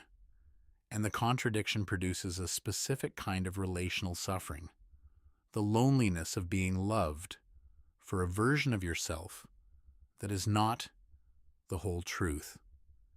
Think of what you have kept hidden from the person closest to you, and how the hiding is driven not by the content of the secret, but by the fear of the response, the terror that the real you, unedited, will not survive the seeing. You do not need to reveal anything tonight. Let the fear rest, and know that Jung saw the fear of being known as one of the most universal and most painful features of human love, the wall that keeps the loneliness intact inside the relationship, and the wall that only genuine courage, the willingness to be seen and to risk the response, can finally bring down. The abandonment that echoes. The abandonment that echoes is the childhood experience of being left, physically or emotionally, that reverberates through every adult relationship, producing a sensitivity so acute that ordinary departures, a partner going to work, a friend not calling back, a moment of emotional distance, activate the full force of the original wound. Jung understood that abandonment wounds do not heal with time. They heal with relationship, with the specific experience of being stayed with, held, and not left. Repeated enough times that the nervous system begins to trust the staying over the leaving. But the healing is slow, because every small departure reactivates the echo. And the echo, each time it sounds, convinces the person that the original abandonment is happening again. Think of how sharply you react to distance in your closest relationship, how a small withdrawal can produce a panic that is wildly disproportionate to the event, and how the panic is not about the current moment, but about the first leaving, the original departure that taught you what love meant, which was that love leaves. You do not need to hold on to anyone tonight. Let the echo rest, sounding and fading. And know that Jung saw the abandonment wound as one of the most responsive to relational healing, the injury that was made by a leaving that can only be repaired by a staying. And the staying, repeated and reliable, gradually teaching the nervous system what the wound will not believe, that this time, the love is not going. The suffocation that is not about them. The suffocation that is not about them is the feeling of being trapped, engulfed, or consumed by a partner's closeness that has less to do with the partner's behavior and more to do with your own history of being controlled, enmeshed, or given no space. Jung saw the suffocation response in love as the activation of a childhood pattern, often the mirror image of the abandonment wound, the experience of having been held too tightly rather than not tightly enough. And the psyche, carrying the memory of the smothering, interprets adult closeness as a repeat of the original engulfment. The partner is simply being close. The suffocation is the wound's interpretation of the closeness, filtering a loving gesture through the lens of an old invasion. Think of a time you pulled away from someone not because they were doing anything wrong, but because the closeness itself felt like too much. And how the too much feeling was not about the amount of closeness, but about the meaning the closeness carried. The body reading love as threat. Because love, in your history, included being swallowed. You do not need to manage any closeness tonight. Let the suffocation rest, and know that Jung saw the engulfment wound as the shadow twin of the abandonment wound. Two opposite injuries producing two opposite responses to love. One pulling closer in panic and one pulling away, and both of them responding not to the current partner, but to the original experience that taught them what closeness means. The trust that terrifies you. The trust that terrifies you is the specific, relational form of vulnerability that asks you to depend on someone without any guarantee, to hand your safety to another person and rest in their keeping, knowing they could drop you, knowing they could leave, knowing the trust could be betrayed. Jung understood that trust in love is not a feeling, but a decision. And the decision is terrifying because it requires the ego to surrender its most fundamental role, which is self-protection. To trust is to stop protecting yourself, to let someone else into the place where you are most exposed. And the letting in activates every wound that was ever made by someone who was let in and then caused harm. The child who trusted and was hurt carries the hurt into every subsequent act of trust, and the carrying makes each new trust a gamble. Not just with the present, but with the accumulated weight of the past. Think of how difficult it is to fully trust the person you love, and how the difficulty is not about them, but about everyone who came before them. Every trust that was broken contributing its weight to the resistance you feel now. You do not need to trust anyone tonight. Let the terror rest, and know that Jung saw the capacity to trust, despite the fear, as one of the highest achievements of the individuated self. The willingness to be hurt again in exchange for the possibility of being held, which is the only exchange that genuine love has ever required. The tears that belong to an earlier time. The tears that belong to an earlier time are the ones that come in a moment of love and seem too large for the moment. The crying that arrives in response to tenderness rather than pain.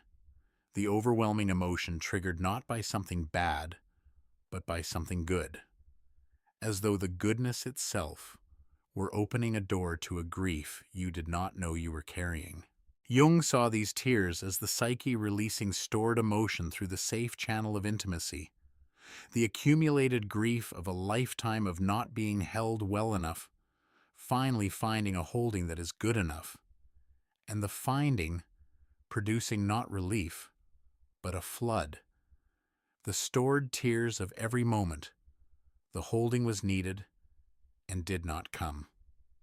The tears are not about the current partner. They are about every partner who did not come, every parent who did not hold, every moment of tenderness that was needed and was absent. Think of a time you cried in your partner's arms for no reason you could name, and how the crying felt like it came from somewhere older and deeper than the present moment. You do not need to cry tonight. Let the tears rest, stored and patient, and know that Jung saw the tears that arrive in moments of love as one of the most honest communications the psyche produces. the accumulated grief of every unmet need, finally finding a moment safe enough to let go. And the letting go, however confusing, is the beginning of the healing the tears have been waiting for. The healing that only intimacy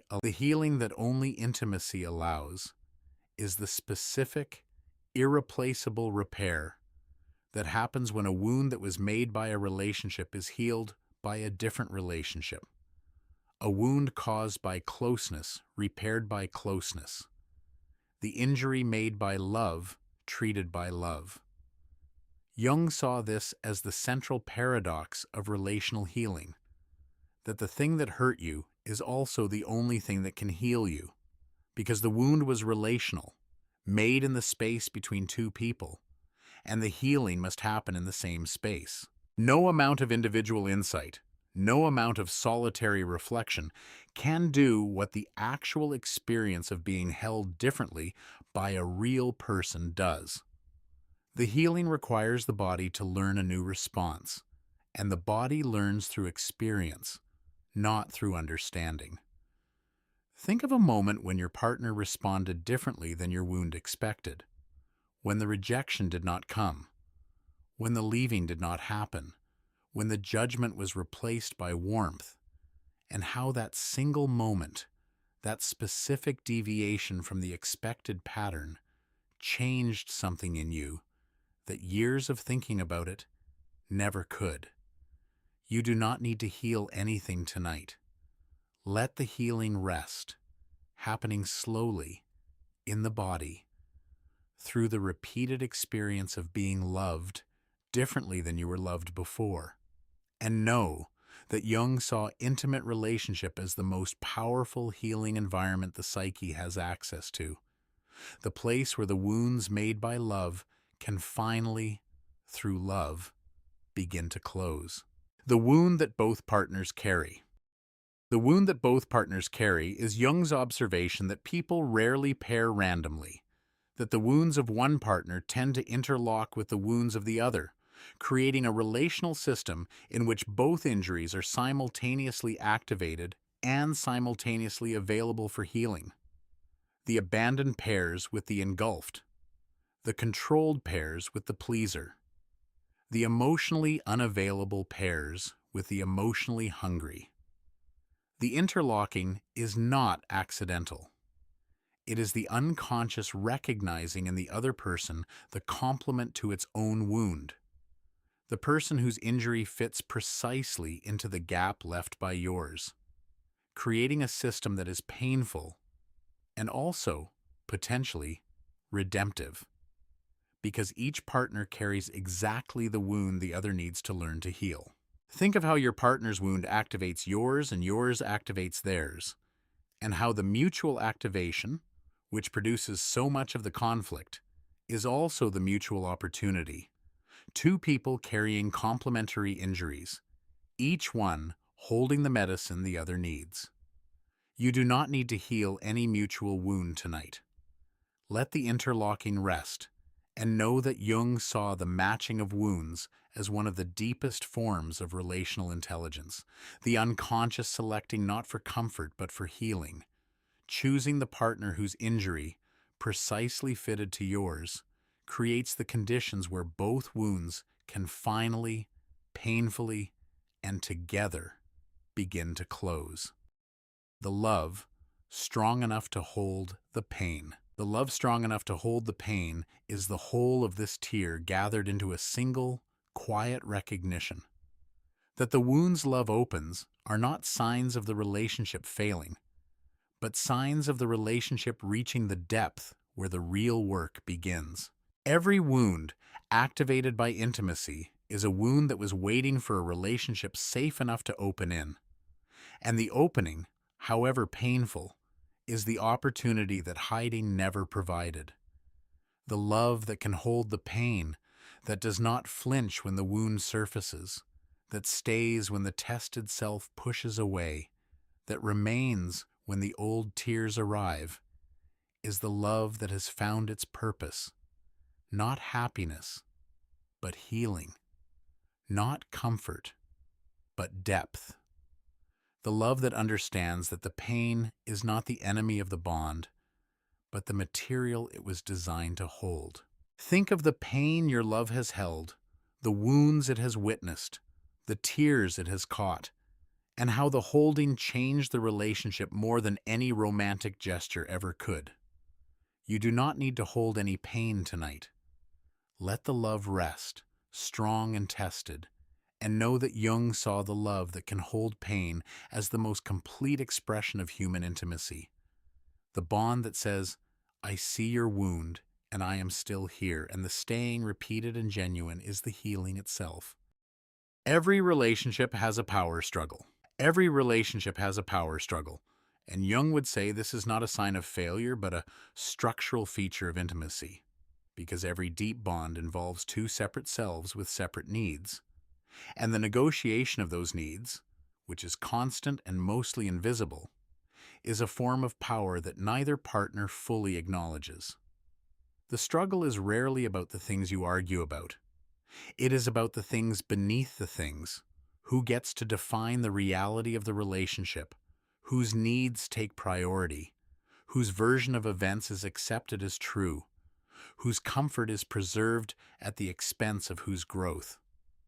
The power is not always held by the louder person or the more dominant one.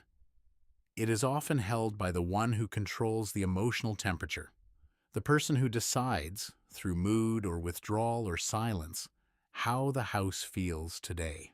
Jung saw this as the ego's territory war, each partner's ego seeking to maintain its own boundaries, its own authority, its own version of the story, and the clash between the two, producing a friction that the surface arguments only partially express. Think of the power dynamic in your most important relationship and how invisible it is, how unspoken, how both of you participate in it without naming it. You do not need to name any dynamic tonight. Let the power struggle rest, running quietly beneath the love, and know that Jung saw it not as the enemy of the relationship, but as the energy that, consciously faced, forces both partners to grow beyond the egos that started the fight. The one who loves more has less power. The one who loves more has less power. And this is one of the most quietly painful dynamics in any relationship. The asymmetry created when one person's investment exceeds the other's, giving the less invested partner a leverage they may not even know they hold. Jung understood this as a feature of projection, because the partner who loves more is often the partner who has projected more, who has placed more of their anima or animus onto the other. And the projection creates a dependence that gives the receiving partner an outsized influence over the projecting partner's emotional state. The person who loves more adjusts more, compromises more, tolerates more, because the cost of losing the relationship is higher for them. And the higher cost produces a willingness to absorb unfairness rather than risk the bond. Think of a relationship in which you loved more, and how the loving more created a vulnerability the other person did not share, and how the vulnerability quietly shifted the balance of the relationship in their direction, not through any deliberate act, but through the simple mathematics of unequal investment. You do not need to balance any investment tonight. Let the asymmetry rest, painful and common, and know that Jung saw the imbalance of love as one of the most reliable sources of relational suffering. The person who projects more, carrying more weight, and the weight creating a tilt that the relationship can only correct when the projection is withdrawn and both partners stand on more equal ground. The control disguised as caring. The control disguised as caring is one of the most confusing dynamics in love, because the controlling partner genuinely believes they are helping, protecting, supporting, and the controlled partner, receiving the control in the costume of care, cannot name what is wrong without appearing ungrateful. Jung saw this entanglement of love and power as one of the most common configurations in intimate relationships. The partner who controls through worry, through advice, through the relentless management of the other's life, and who defends the controlling by pointing to its loving intention. The intention may be real, the effect is still control, and the controlled partner, surrounded by care that is also a cage, feels suffocated without being able to identify the suffocator, because the suffocator looks like the most loving person in the room. Think of a time someone cared for you in a way that felt like control, and how impossible it was to protest the caring without seeming to reject the love, and how the impossibility was itself the mechanism of the control, the care making the cage invisible. You do not need to escape any cage tonight. Let the dynamic rest, loving and controlling, and know that Jung saw the entanglement of care and control as one of the deepest confusions in human love. Two things that should be separate, woven so tightly together that the person being controlled cannot find the line between being loved and being managed. The dependence you will not admit. The dependence you will not admit is the need for the other person that your ego has declared unacceptable. The reliance you carry but refuse to name because naming it would threaten the image of yourself as self-sufficient, independent, and not needing anyone more than they need you. Jung saw this denied dependence as a shadow issue, the ego rejecting need as weakness and sending it underground, where it operates through indirect channels, through passive requests, through anxiety disguised as concern, through the quiet, desperate maneuvers of a person who needs but will not say they need. The denial does not reduce the dependence. It distorts it, turning a clean, honest need into a complicated, covert strategy. And the strategy, because it is indirect, is harder for the partner to meet and harder for the needing person to satisfy. Think of how much you depend on your partner and how much of that dependence you have acknowledged, and how much of it is operating through channels that neither of you fully sees, expressed not as I need you, but as anxiety, irritability, control, and the 100 indirect ways the ego expresses a need it refuses to name. You do not need to name any need tonight. Let the dependence rest, denied and operating. And know that Jung saw the admission of need in love as one of the bravest acts the ego can perform, the surrender of the self-sufficient image in favor of the honest truth, which is that you need them. And the needing is not weakness, but the very material from which real closeness is made. The need you turned into resentment. The need you turned into resentment is the need that went unmet for so long that it stopped being a request and became an accusation. The love you wanted that did not arrive, transforming slowly into a bitterness aimed at the person who should have provided it. Jung saw resentment in relationships as fossilized need, a desire that was expressed or hinted at and not received, and that, denied its fulfillment, calcified into a hard, permanent grievance that colors every subsequent interaction. The resentment is not about the current moment. It is about the accumulated past. Every time the need was ignored or minimized or misunderstood. Each instance adding a layer to the fossil until the need is so deeply buried beneath the resentment that neither partner can remember what the need originally was. The partner sees the resentment. They do not see the need. And the resentment, because it has replaced the need, makes the need even harder to meet. Because who wants to give to someone who is angry at them for not giving? Think of a resentment you carry toward your partner and dig beneath it for the need that started it.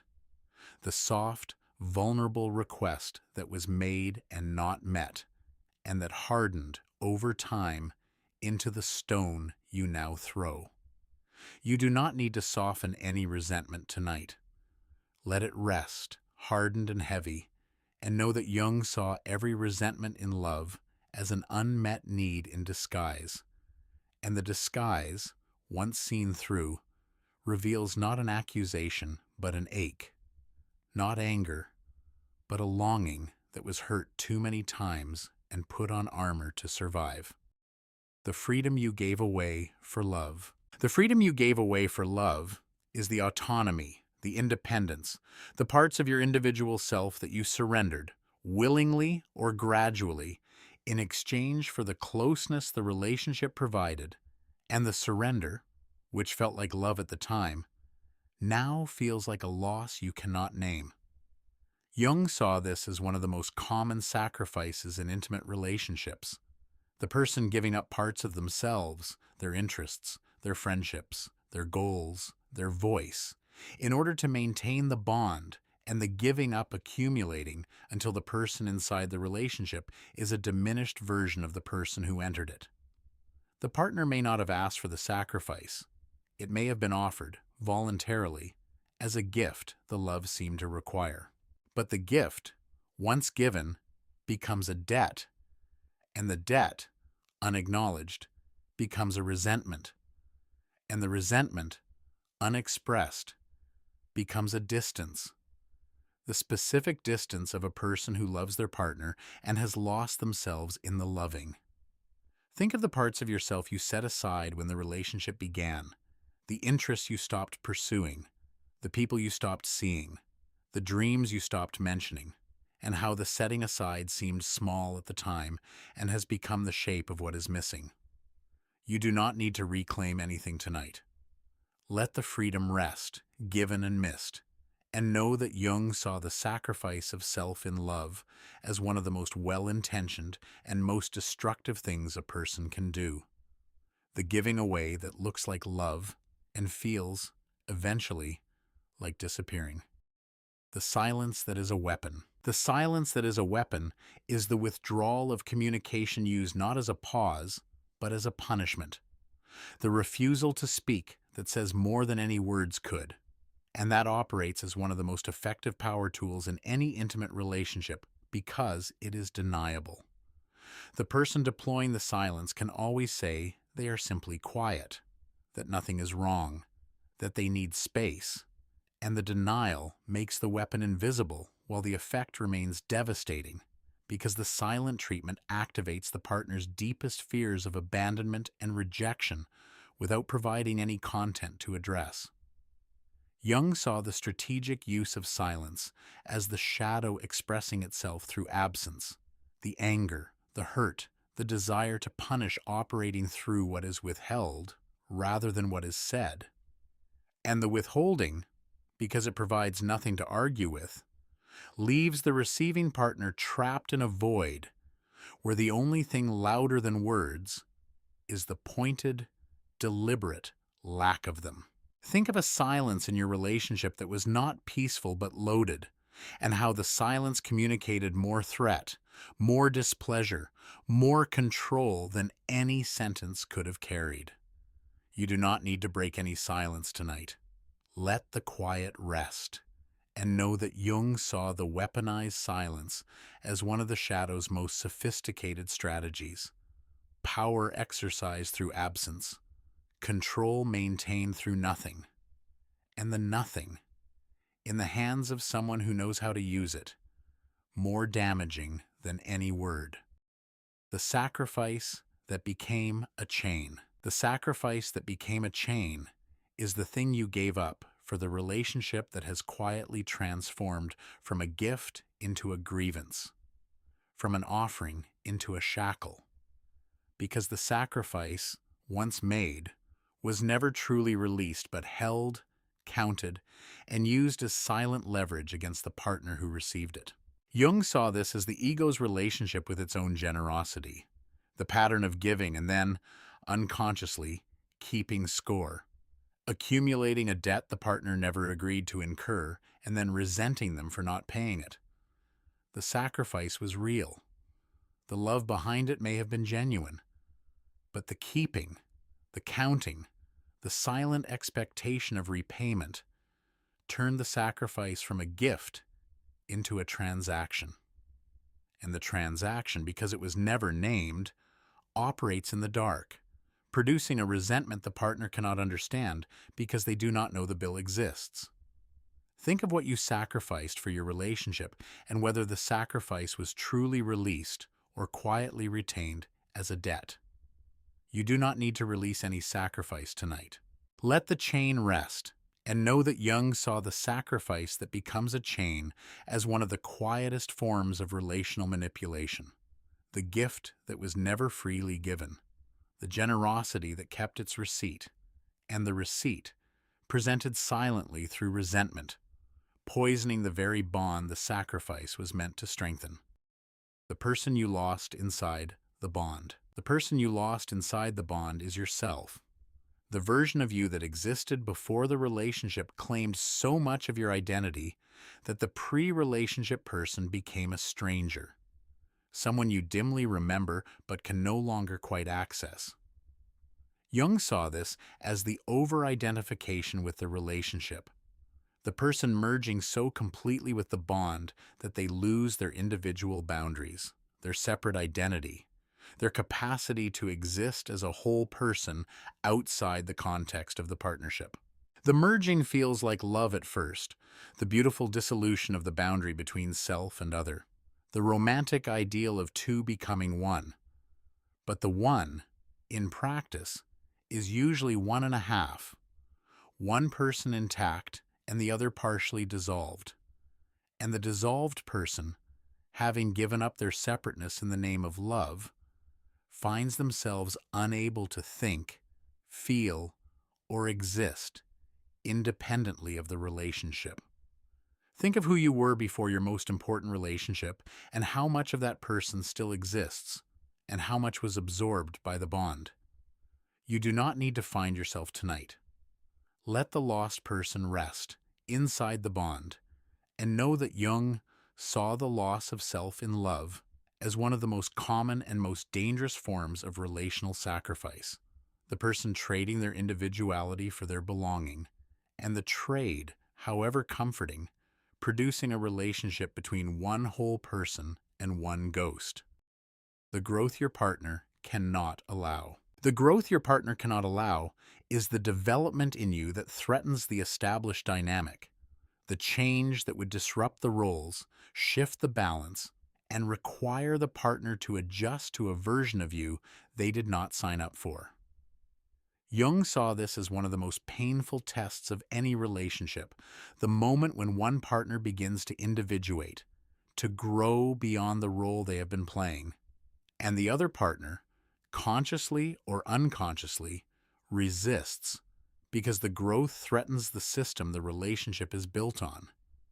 The pleaser begins to set boundaries, and the partner who relied on the pleasing feels betrayed. The quiet one finds their voice, and the partner who enjoyed the silence feels threatened.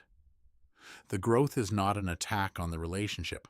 It is the natural movement of the psyche toward wholeness. But the partner, reading the growth as a departure, fights to keep the old version in place.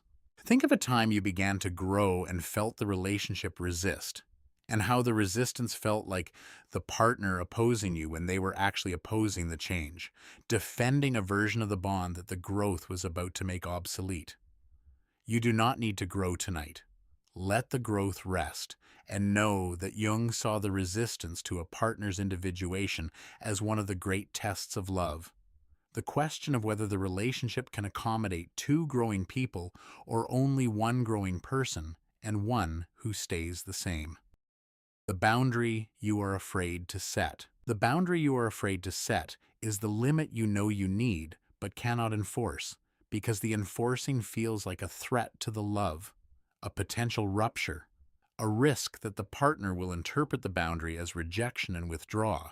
Jung saw the fear of setting boundaries as the ego's terror of losing the bond, the calculation that the love is worth more than the self, and that the self, therefore, must be compromised to preserve the connection. The boundary that needs to be set is almost always a place where the self has been compromised too long, where the accommodation has become a diminishment, and the fear of setting it is the measure of how much the self has been sacrificed to the relationship. Think of the boundary you know you need and the reason you have not set it, and how the reason is always the same: the fear that the boundary will cost you the love, and how the fear has kept you in a place that is smaller than you need to be. You do not need to set any boundary tonight. Let the fear rest and know that Jung saw the boundary in love not as a wall, but as a declaration of self. The quiet, firm statement that I exist as a separate person, even inside this bond, and the setting of it, however frightening, is the act that preserves both the self and the love. Because a love built on the absence of boundaries is a love built on the absence of a self. The fight for self inside the love. The fight for self inside the love is the ongoing, usually silent struggle to remain a whole person while being half of a couple. And Jung believed this was the central tension of every intimate relationship, the negotiation between belonging and individuality that never fully resolves because both needs are fundamental and neither can be sacrificed without cost. The fight is not dramatic. It is daily. The small decisions about how much to accommodate and how much to insist, how much to merge and how much to maintain, how much of yourself to give to the bond, and how much to keep. The fight is invisible to outsiders and exhausting to the person waging it, because the fight is against the very thing they love, the closeness that nourishes and the closeness that consumes. Two faces of the same intimacy. Think of the daily effort of maintaining yourself inside your closest relationship and how the effort is so constant and so invisible that even your partner may not know it is happening. You do not need to fight tonight. Let the self rest inside the love and know that Jung saw this tension not as a flaw in the relationship, but as its essential structure, the permanent negotiation between I and we that keeps both alive, and that the person who stops fighting for their self inside the love is not more loving but less present, and the love, without a whole self to receive it, has nowhere to land. The power struggle that love outgrows is the whole of this tier gathered into a single, hopeful recognition that the power dynamics discussed tonight are not the final stage of the relationship, but the middle stage, the necessary, uncomfortable passage between the projected love of the beginning and the mature love of the later years. Jung saw the power struggle as a developmental phase, the period during which both partners, having lost the projection and found the real person, must negotiate a new relationship from scratch, one that accommodates two real selves with real needs. And the negotiation is messy and painful and full of the dynamics this tier described. But the phase ends. The power struggle, honestly faced, produces a relationship in which both partners have learned to hold their own ground while respecting the others. A bond between two individuals rather than two roles, two selves rather than two personas. Think of a relationship that passed through the power struggle and came out the other side, and how the love on the other side was less dramatic but more solid, less consuming but more real. You do not need to outgrow anything tonight. Let the struggle rest, and know that Jung saw the power struggle not as the death of love, but as its adolescence, the difficult, graceless, necessary period that must be lived through before the love can reach adulthood, where two whole people, having fought for themselves and survived, can finally stand beside each other as equals. Love is the mirror you cannot avoid. Love is the mirror you cannot avoid, because every other mirror in your life can be walked past. But the mirror of the intimate relationship follows you home, sleeps beside you, and reflects you back at yourself in moments you did not choose and cannot control. Jung saw the partner as the most honest mirror a person will ever face, reflecting not the curated self you show the world, but the full, unedited, shadow-included self that only closeness can reveal. The reflection is not always flattering. It includes the pettiness, the fear, the neediness, the control, the parts of yourself you have spent a lifetime hiding from every other mirror. But the reflection is also more complete than any other, including the depth, the capacity, the tenderness, the strength you did not know you had until someone stood close enough to draw it out. Think of what your most important relationship has shown you about yourself. The things you would never have known without the mirror of another person standing that close, and how the showing, however uncomfortable, gave you a self-knowledge that no amount of solitary reflection could have produced. You do not need to look at any mirror tonight. Let the reflection rest, and know that Jung saw the intimate relationship as the most powerful tool for self-knowledge available to a human being. A mirror that does not look away, does not flatter, and does not lie. And that the person brave enough to look into it honestly sees not their partner, but themselves, reflected more clearly than any other surface in the world could manage. The partner who made you face yourself. The partner who made you face yourself is the one who, by their presence, their honesty, or their refusal to pretend, forced you to look at parts of yourself you had been successfully avoiding.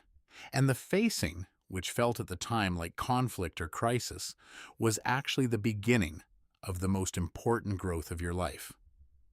Jung saw this as one of the partner's most valuable and most unintentional roles, the function of being the person whose closeness makes hiding impossible, not because they are searching for your hidden parts, but because their proximity naturally illuminates them. The partner who made you face yourself did not necessarily do it gently. They may have done it through a fight, through a crisis, through a demand you could not meet, through a truth they spoke that you were not ready to hear. But the facing, however it arrived, produced a change that gentler experiences could not, because the hidden thing, once seen, cannot be unseen. And the seeing, however forced, is the precondition for every genuine change that follows. Think of the partner who showed you something about yourself you did not want to see, and how the showing, resented at the time, became one of the most valuable gifts you ever received. You do not need to face anything tonight. Let the partner rest, in your life or in your memory, and know that the person who made you see yourself was not your adversary, but your most effective therapist, delivering the insight the professional setting could not, because the professional setting does not sleep beside you and cannot catch you at 4 a.m. with your defenses down. The conflict that grew you. The conflict that grew you is the fight that felt destructive at the time, and that, looked at honestly from a distance, was the experience that forced you to develop a capacity you did not have before. Jung saw conflict in relationships not as a failure of love, but as a feature of growth. The friction that forces two people to develop beyond their comfortable limits, to find strength they did not know they had, to articulate needs they had never spoken, to hold their ground in ways they had never been required to hold it. The growth does not happen during the conflict. It happens after, in the quiet processing that follows the storm, when the person looks at what the fight required of them and discovers that they met it, imperfectly, but met it, and the meeting made them someone they were not before. Think of a conflict that grew you, a fight that produced not just resolution but development, a disagreement that forced you to be more articulate, more honest, more boundaried, more compassionate than you were before it happened. You do not need to seek any conflict tonight. Let the growth rest, forged in friction, and know that Jung saw the conflict in love not as the opposite of harmony, but as the condition that produces it, the heat that tempers the metal, the pressure that forms the diamond, the difficulty that builds the capacity for a deeper, harder won, more durable peace. The forgiveness that changed both of you. The forgiveness that changed both of you is the moment when the relationship passed through something it should not have survived and survived anyway. Not because the hurt was minimized, but because the forgiveness was genuine. The decision to continue with full knowledge of what happened, to absorb the wound without pretending it was not a wound, and to choose the relationship over the resentment. Jung saw forgiveness not as a feeling but as a decision, an act of the will that the feelings may or may not follow, and that changes the relationship at the structural level, creating a bond that has been tested and has held, which is qualitatively different from a bond that has never been tested. The forgiveness changes the forgiver, who discovers a capacity for holding pain without retaliating. It changes the forgiven, who discovers what it feels like to be given something unearned. And it changes the relationship, which now carries the memory of a survival, a shared knowledge that the bond can hold what was thrown at it. Think of a forgiveness that changed a relationship and how the relationship after the forgiveness was different from the one before. Not lighter, but deeper. Not easier, but more trusting. Carrying the scar as evidence that the bond could bear the weight. You do not need to forgive anything tonight. Let the forgiveness rest, given and transforming, and know that the relationship that has survived a genuine forgiveness is, in Jung's understanding, stronger than one that has never needed to forgive, because the strength was built from the surviving, and the surviving was built from the willingness to choose the love over the wound. The love that asked you to be more. The love that asked you to be more is the relationship that would not let you stay comfortable, that kept pushing you toward a version of yourself you were not ready for. That demanded growth as the price of staying. Jung saw this as the individuating relationship, the bond that functions as a crucible for personal development, not because the partner is deliberately pushing, but because the dynamic, by its nature, requires more of you than you currently have, and the requirement, met honestly, develops the more. The love that asks you to be more does not feel like support. It feels like demand, like pressure, like the uncomfortable insistence that you show up as yourself rather than as your persona, and the showing up, because it requires the real rather than the performed, stretches you in ways no comfortable love ever could. Think of the love that asked you to be braver, more honest, more present, more yourself than you had ever been, and how the asking felt like too much and was, in hindsight, exactly enough. You do not need to be more tonight. Let the asking rest, and know that Jung saw the love that demands growth as the most valuable kind. The relationship that will not let you rest in the comfortable but incomplete version of yourself, and that insists, quietly and relentlessly, that you become what you are capable of being.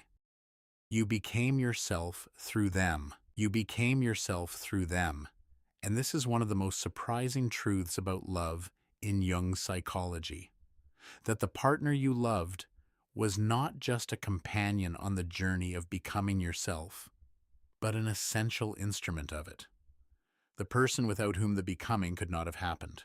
The qualities they drew out of you, the parts of yourself their presence activated, the growth their challenges forced, the depth their love reached, all of it was development that required their specific, particular presence to occur. A different partner would have developed a different you, because the mirror would have reflected different parts. And the reflection is what drives the development. You became this particular version of yourself because you love this particular person, and the loving, with all its difficulty, was the mechanism of the becoming. Think of who you were before your most important relationship and who you are now. and how the difference is not just time, but transformation.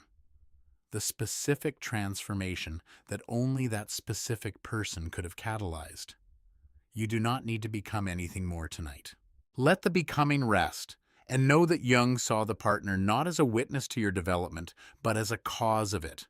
The specific, irreplaceable person whose presence drew out of you the specific, irreplaceable person you have become. The tenderness you learned the hard way. The tenderness you learned the hard way is the gentleness you developed not from being treated gently, but from being hurt and choosing, despite the hurt, to remain soft.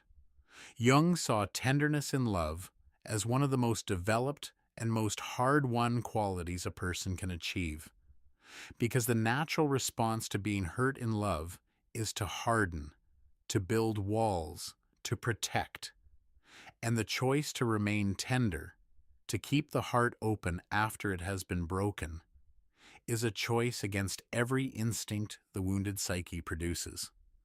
The tenderness that comes easily is untested. The tenderness that survives the breaking is the real thing. The gentleness that knows what pain feels like and chooses, consciously, not to inflict it. Not because it has never been hurt, but because it has. And the memory of the hurting produced not a wall, but a compassion that only the wounded can carry. Think of how your capacity for tenderness was shaped by the times you were not treated tenderly, and how the shaping was not automatic, but chosen. The decision to stay soft when everything in you wanted to harden. You do not need to be tender tonight. Let the softness rest, hard-won and real, and know that Jung saw the tenderness that survives pain as one of the highest achievements of the individuated self. The choice to remain open in a world that gives every reason to close, and the choosing, repeated daily, producing a quality of love that the uninjured could never understand. The relationship as individuation. The relationship as individuation is Jung's deepest understanding of what intimate love is for. Not happiness, not companionship, not security, though it may include all of these, but the development of the self, the full, ongoing, lifelong project of becoming who you actually are, pursued not in solitude, but in the challenging, revealing, transformative arena of a bond with another person. Jung believed that the intimate relationship is the most powerful vehicle for individuation available because it provides the conditions that no other experience can match. A mirror that does not look away, a shadow that cannot stay hidden, a wound that will not stay sealed, and a love that asks you again and again to be more of what you are. The relationship does not do the individuating for you. It provides the conditions, and you do the work through the conflicts, through the projections, through the failures and the forgivenesses, through the daily, unglamorous effort of remaining real inside a bond that demands reality. Think of how your most important relationship has made you more fully yourself than any solitary effort ever could. You do not need to individuate tonight. Let the process rest, and know that Jung saw the love between two people as the most powerful crucible for personal transformation, and that the relationship, however imperfect, is doing the work it was designed to do, which is not to make you happy, but to make you whole. The partner who held your becoming. The partner who held your becoming is the one who stayed while you were changing, who watched the old version of you dissolve and the new one emerge, and who loved both, the one that was leaving and the one that was arriving, without demanding that you stay the same. Jung saw this holding as one of the most generous acts a partner can perform, because the partner's stability, their willingness to remain present while the other is in flux, provides the safe container the transformation needs. Without the holding, the becoming cannot happen safely, because the person in transition is vulnerable, unfinished, half the old self and half the new. And the vulnerability requires a witness who does not flinch.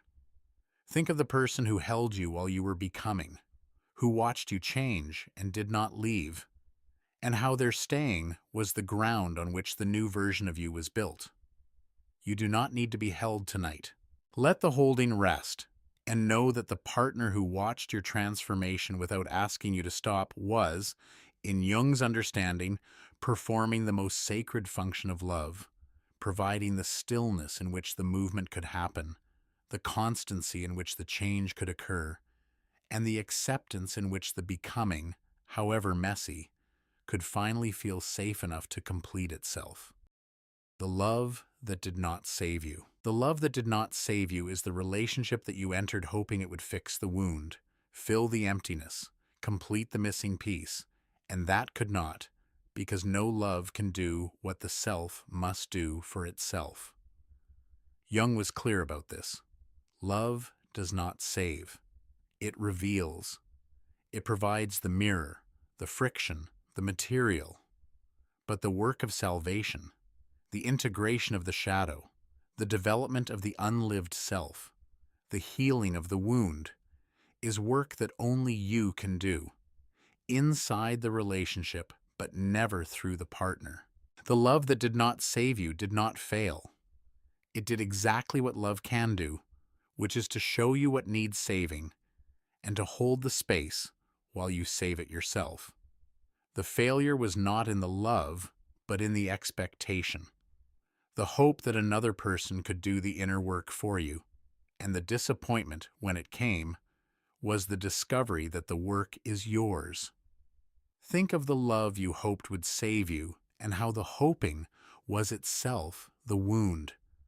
The belief that salvation could come from outside, and how the discovery that it could not was, in its own painful way, the beginning of the only salvation that works.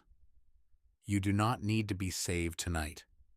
Let the love rest, unsaving and present, and know that the love that did not rescue you did something better, which is to stand beside you while you rescued yourself.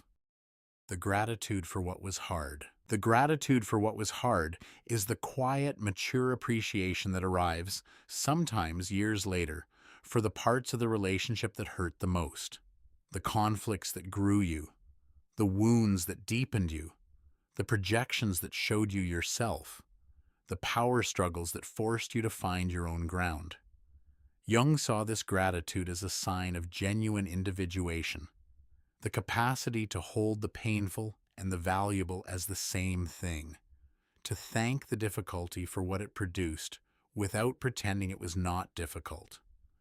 The gratitude does not erase the pain. It includes it, holding both the hurt and the growth in the same view, seeing the relationship as a whole rather than sorting it into good parts and bad parts. Think of the hardest thing your most important relationship put you through, and how the hard thing, honestly assessed, made you into a person you could not have become without it. You do not need to feel grateful tonight. Let the gratitude arrive if it will, and know that Jung saw the capacity to be grateful for difficulty as one of the final stages of the individuated self, the person who can look at what hurt them and say thank you, not because the hurting was good, but because the person it produced was real. The transformation only love can cause. The transformation only love can cause is the whole of this tear gathered into a single warm truth, that the changes love produces in you are changes that no other experience can replicate, because love reaches places that solitude cannot, that friendship does not, that therapy approaches but cannot fully enter. The transformation is specific to intimacy, to the sustained, daily, unedited closeness of a person who sees you at your worst and stays, who reflects you back at yourself without flattery, who holds the space for your becoming without needing you to stay the same. No other experience does this. No other relationship creates these conditions. And the transformation that occurs within them, the development of tenderness from hurt, of wisdom from conflict, of wholeness from the meeting of two incomplete people, is a transformation that love invented and that nothing else can cause. Think of the person you have become through love, through all of it, the projection and the disillusionment, the wounds and the healing, the power struggle and the truce, and how the person standing on the other side of all of it is someone the unloved version could never have been. You do not need to transform tonight. Let the love rest, transforming and complete, and know that Jung saw love as the great alchemist, the force that takes two imperfect people and, through the heat of their imperfect bond, slowly, painfully, and beautifully, turns the lead of who they were into something closer to the gold of who they are meant to be. The love that does not need you to change. The love that does not need you to change is the mature form of love Jung spent his life pointing toward. The bond in which both partners are seen as they actually are, shadow and all.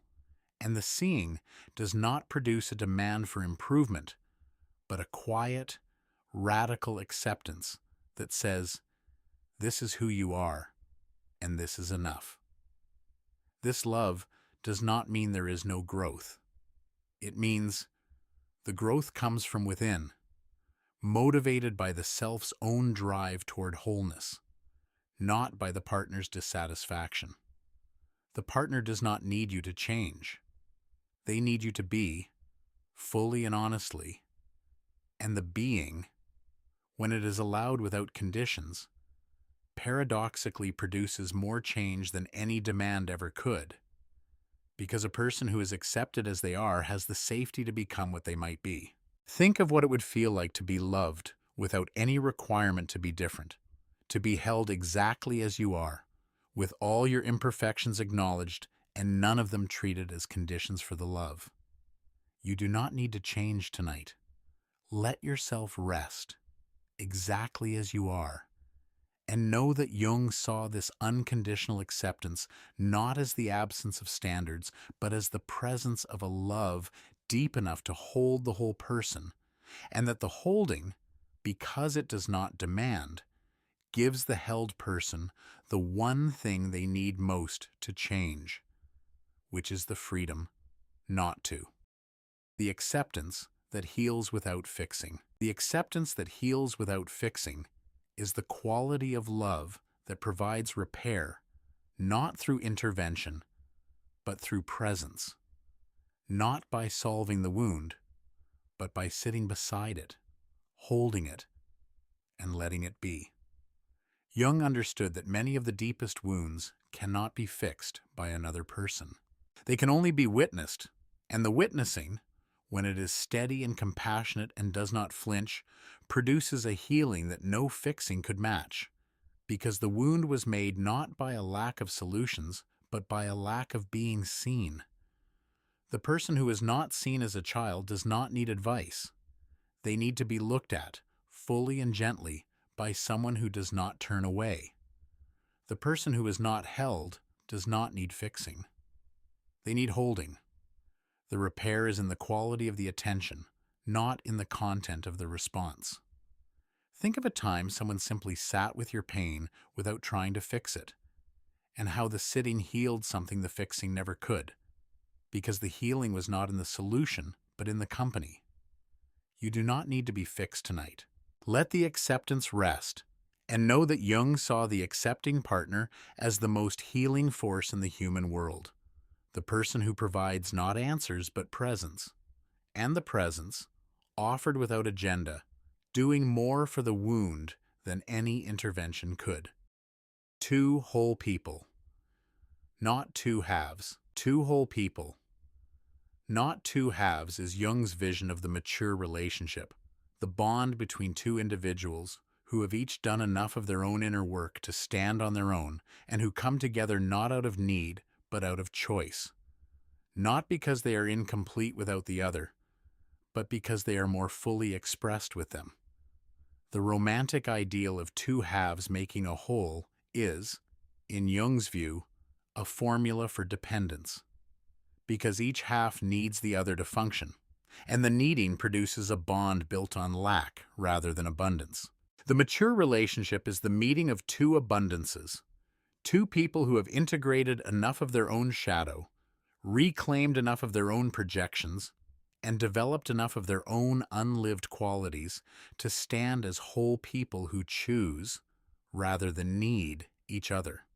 Think of the difference between needing someone and choosing them, and how the choosing, because it comes from fullness rather than emptiness, produces a love that is freer, lighter, and more genuine.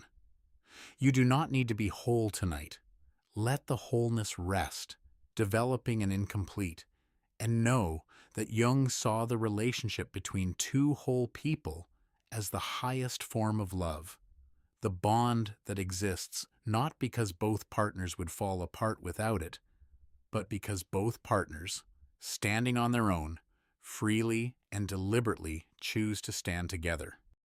The companionship beyond the romance. The companionship beyond the romance is the quiet, steady, unspectacular form of love that arrives when the projections have fallen, the power struggles have been navigated, and the wounds have been tended, and what remains is the simple, daily pleasure of being beside a person you know fully and choose freely.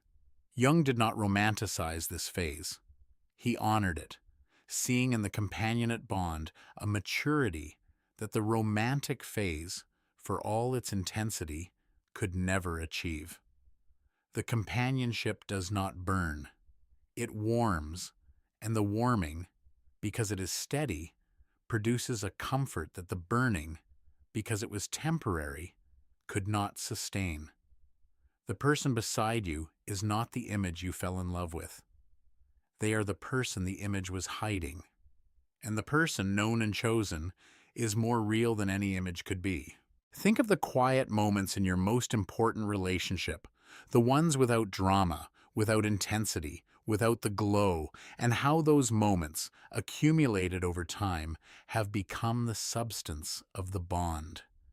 You do not need any romance tonight. Let the companionship rest, warm and ordinary, and know that Jung saw the quiet love that outlasts the fireworks as the real destination. The love that remains when everything else has burned away, steady and warm and enough. The silence that is not empty. The silence that is not empty is the quality of quiet that exists between two people who have been together long enough that the silence carries as much connection as the speaking, and the not speaking is not a withdrawal but a resting. Two nervous systems so attuned that the presence communicates what words used to. Jung saw this silence as a sign of the deepest form of relatedness, the bond in which communication has moved beyond words into the body, into the atmosphere, into the shared space that holds both people without requiring either to fill it. The silence between strangers is empty. The silence between two people who truly know each other is full, carrying everything that has been said and everything that no longer needs to be. Think of the silence in your closest relationship, the one that feels like a room rather than a void, and how the room holds both of you without effort. You do not need to speak tonight. Let the silence rest, full and holding, and know that Jung saw the shared silence as one of the most intimate things two people can achieve. The communication that happens when the words are no longer necessary. The connection that persists in the quiet. The love that speaks fluently in the language of simply being together, without saying a word. The person you chose again today. The person you chose again today is the person you choose every day. Not once in a ceremony, but continuously, in the daily, unspectacular decision to remain, to show up, to love, despite the familiarity, despite the ordinariness, despite the knowledge that the image has fallen and the real person, with all their flaws, is all that is left. Jung saw this daily choosing as the essence of mature love, the repeated act of will that transforms commitment from a single event into a living practice. The decision renewed every morning to love this person, this real, specific, imperfect, fully known person, again. The choosing is not dramatic. It does not glow. It happens over coffee, in the car, in the unremarkable moments that constitute most of a shared life. And the accumulation of these small choices, each one a quiet yes to the same person, builds a bond that no single grand gesture could match. Think of the person you chose today, and how the choosing was so quiet you may not have noticed it. You do not need to choose anyone tonight. Let the choosing rest, and know that the love that is chosen daily, without fanfare, without drama, in the ordinary moments, is the love that lasts, not because it is intense, but because it is repeated. And the repeating, day after day, year after year, is the quietest and most powerful declaration of love a person can make. The imperfect love that is enough. The imperfect love that is enough is the love you actually have, not the love you imagined, not the love the projection promised, not the love the culture told you to expect, but the real, flawed, difficult, beautiful, ordinary love that is in your life right now, or that was, or that will be. Jung never promised perfect love. He promised real love, the kind that includes the shadow, survives the truth, transforms through difficulty, and arrives eventually at a place where imperfection is not a failure but a texture, the specific, unrepeatable texture of two real people who chose each other and stayed. The imperfect love is not settling. It is arriving, reaching the place where the fantasy has been released and the reality has been embraced, and the reality, held without the demand that it be anything other than what it is, turns out to be enough. Think of the love in your life as it actually is, not as it should be, and consider that this love, exactly this one, with all its imperfections, is enough. You do not need to improve any love tonight.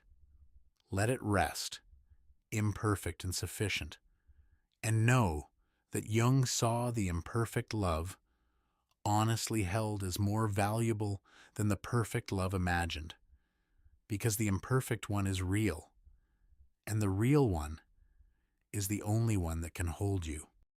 The love that holds the shadow gently. The love that holds the shadow gently is the love that has made it through every tier of this journey, through the projection and the disillusionment, through the wounds and the power struggle, through the transformation and the acceptance, and has arrived at a place where both partners' shadows are not hidden, but held, included in the bond, as natural, expected, welcomed parts of two whole people.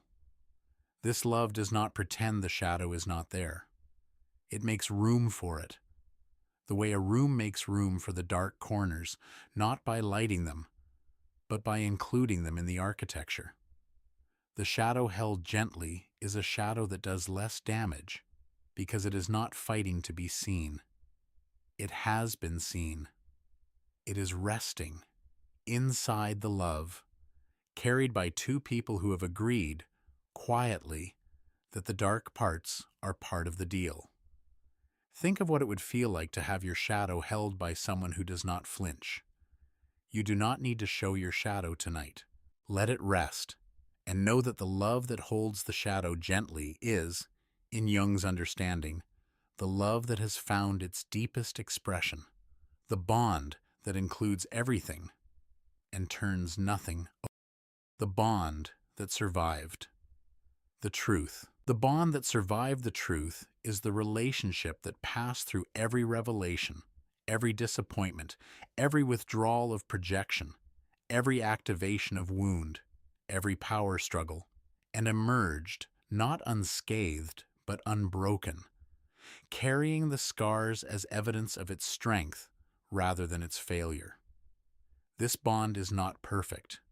It is tested, the way steel is tested, by heat and by pressure, and the testing produced not a polish but a temper, a resilience that the untested bond does not possess. The truth did not destroy it. The truth refined it. And the refined bond, carrying the knowledge of everything it survived, is stronger not because nothing bad happened, but because everything bad happened and the love held. Think of the truths your most important bonds survived, and how each survival added a layer of trust that no easy love could produce. You do not need to survive anything tonight. Let the bond rest, tested and holding, and know that the love that survived the truth is the love that earned its place, not given freely by the projection, but built slowly through the honest, difficult, irreplaceable process of two real people staying real with each other. The quiet truth Jung left about love. The quiet truth Jung left about love is simple enough to carry into sleep. You do not love to be happy.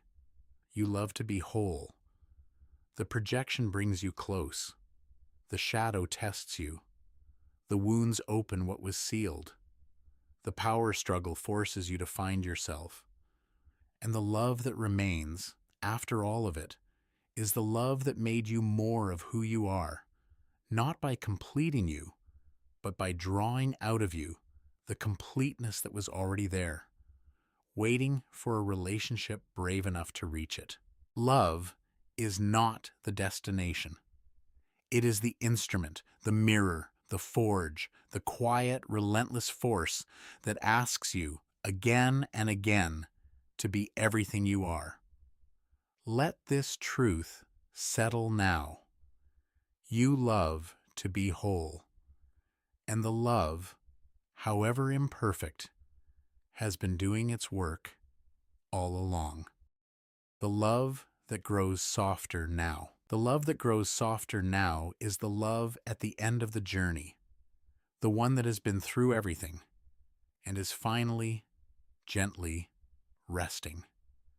The projections have been set down, the shadows have been held, the wounds have been seen, the struggle has been outgrown, and what remains is something quieter than anything the beginning promised.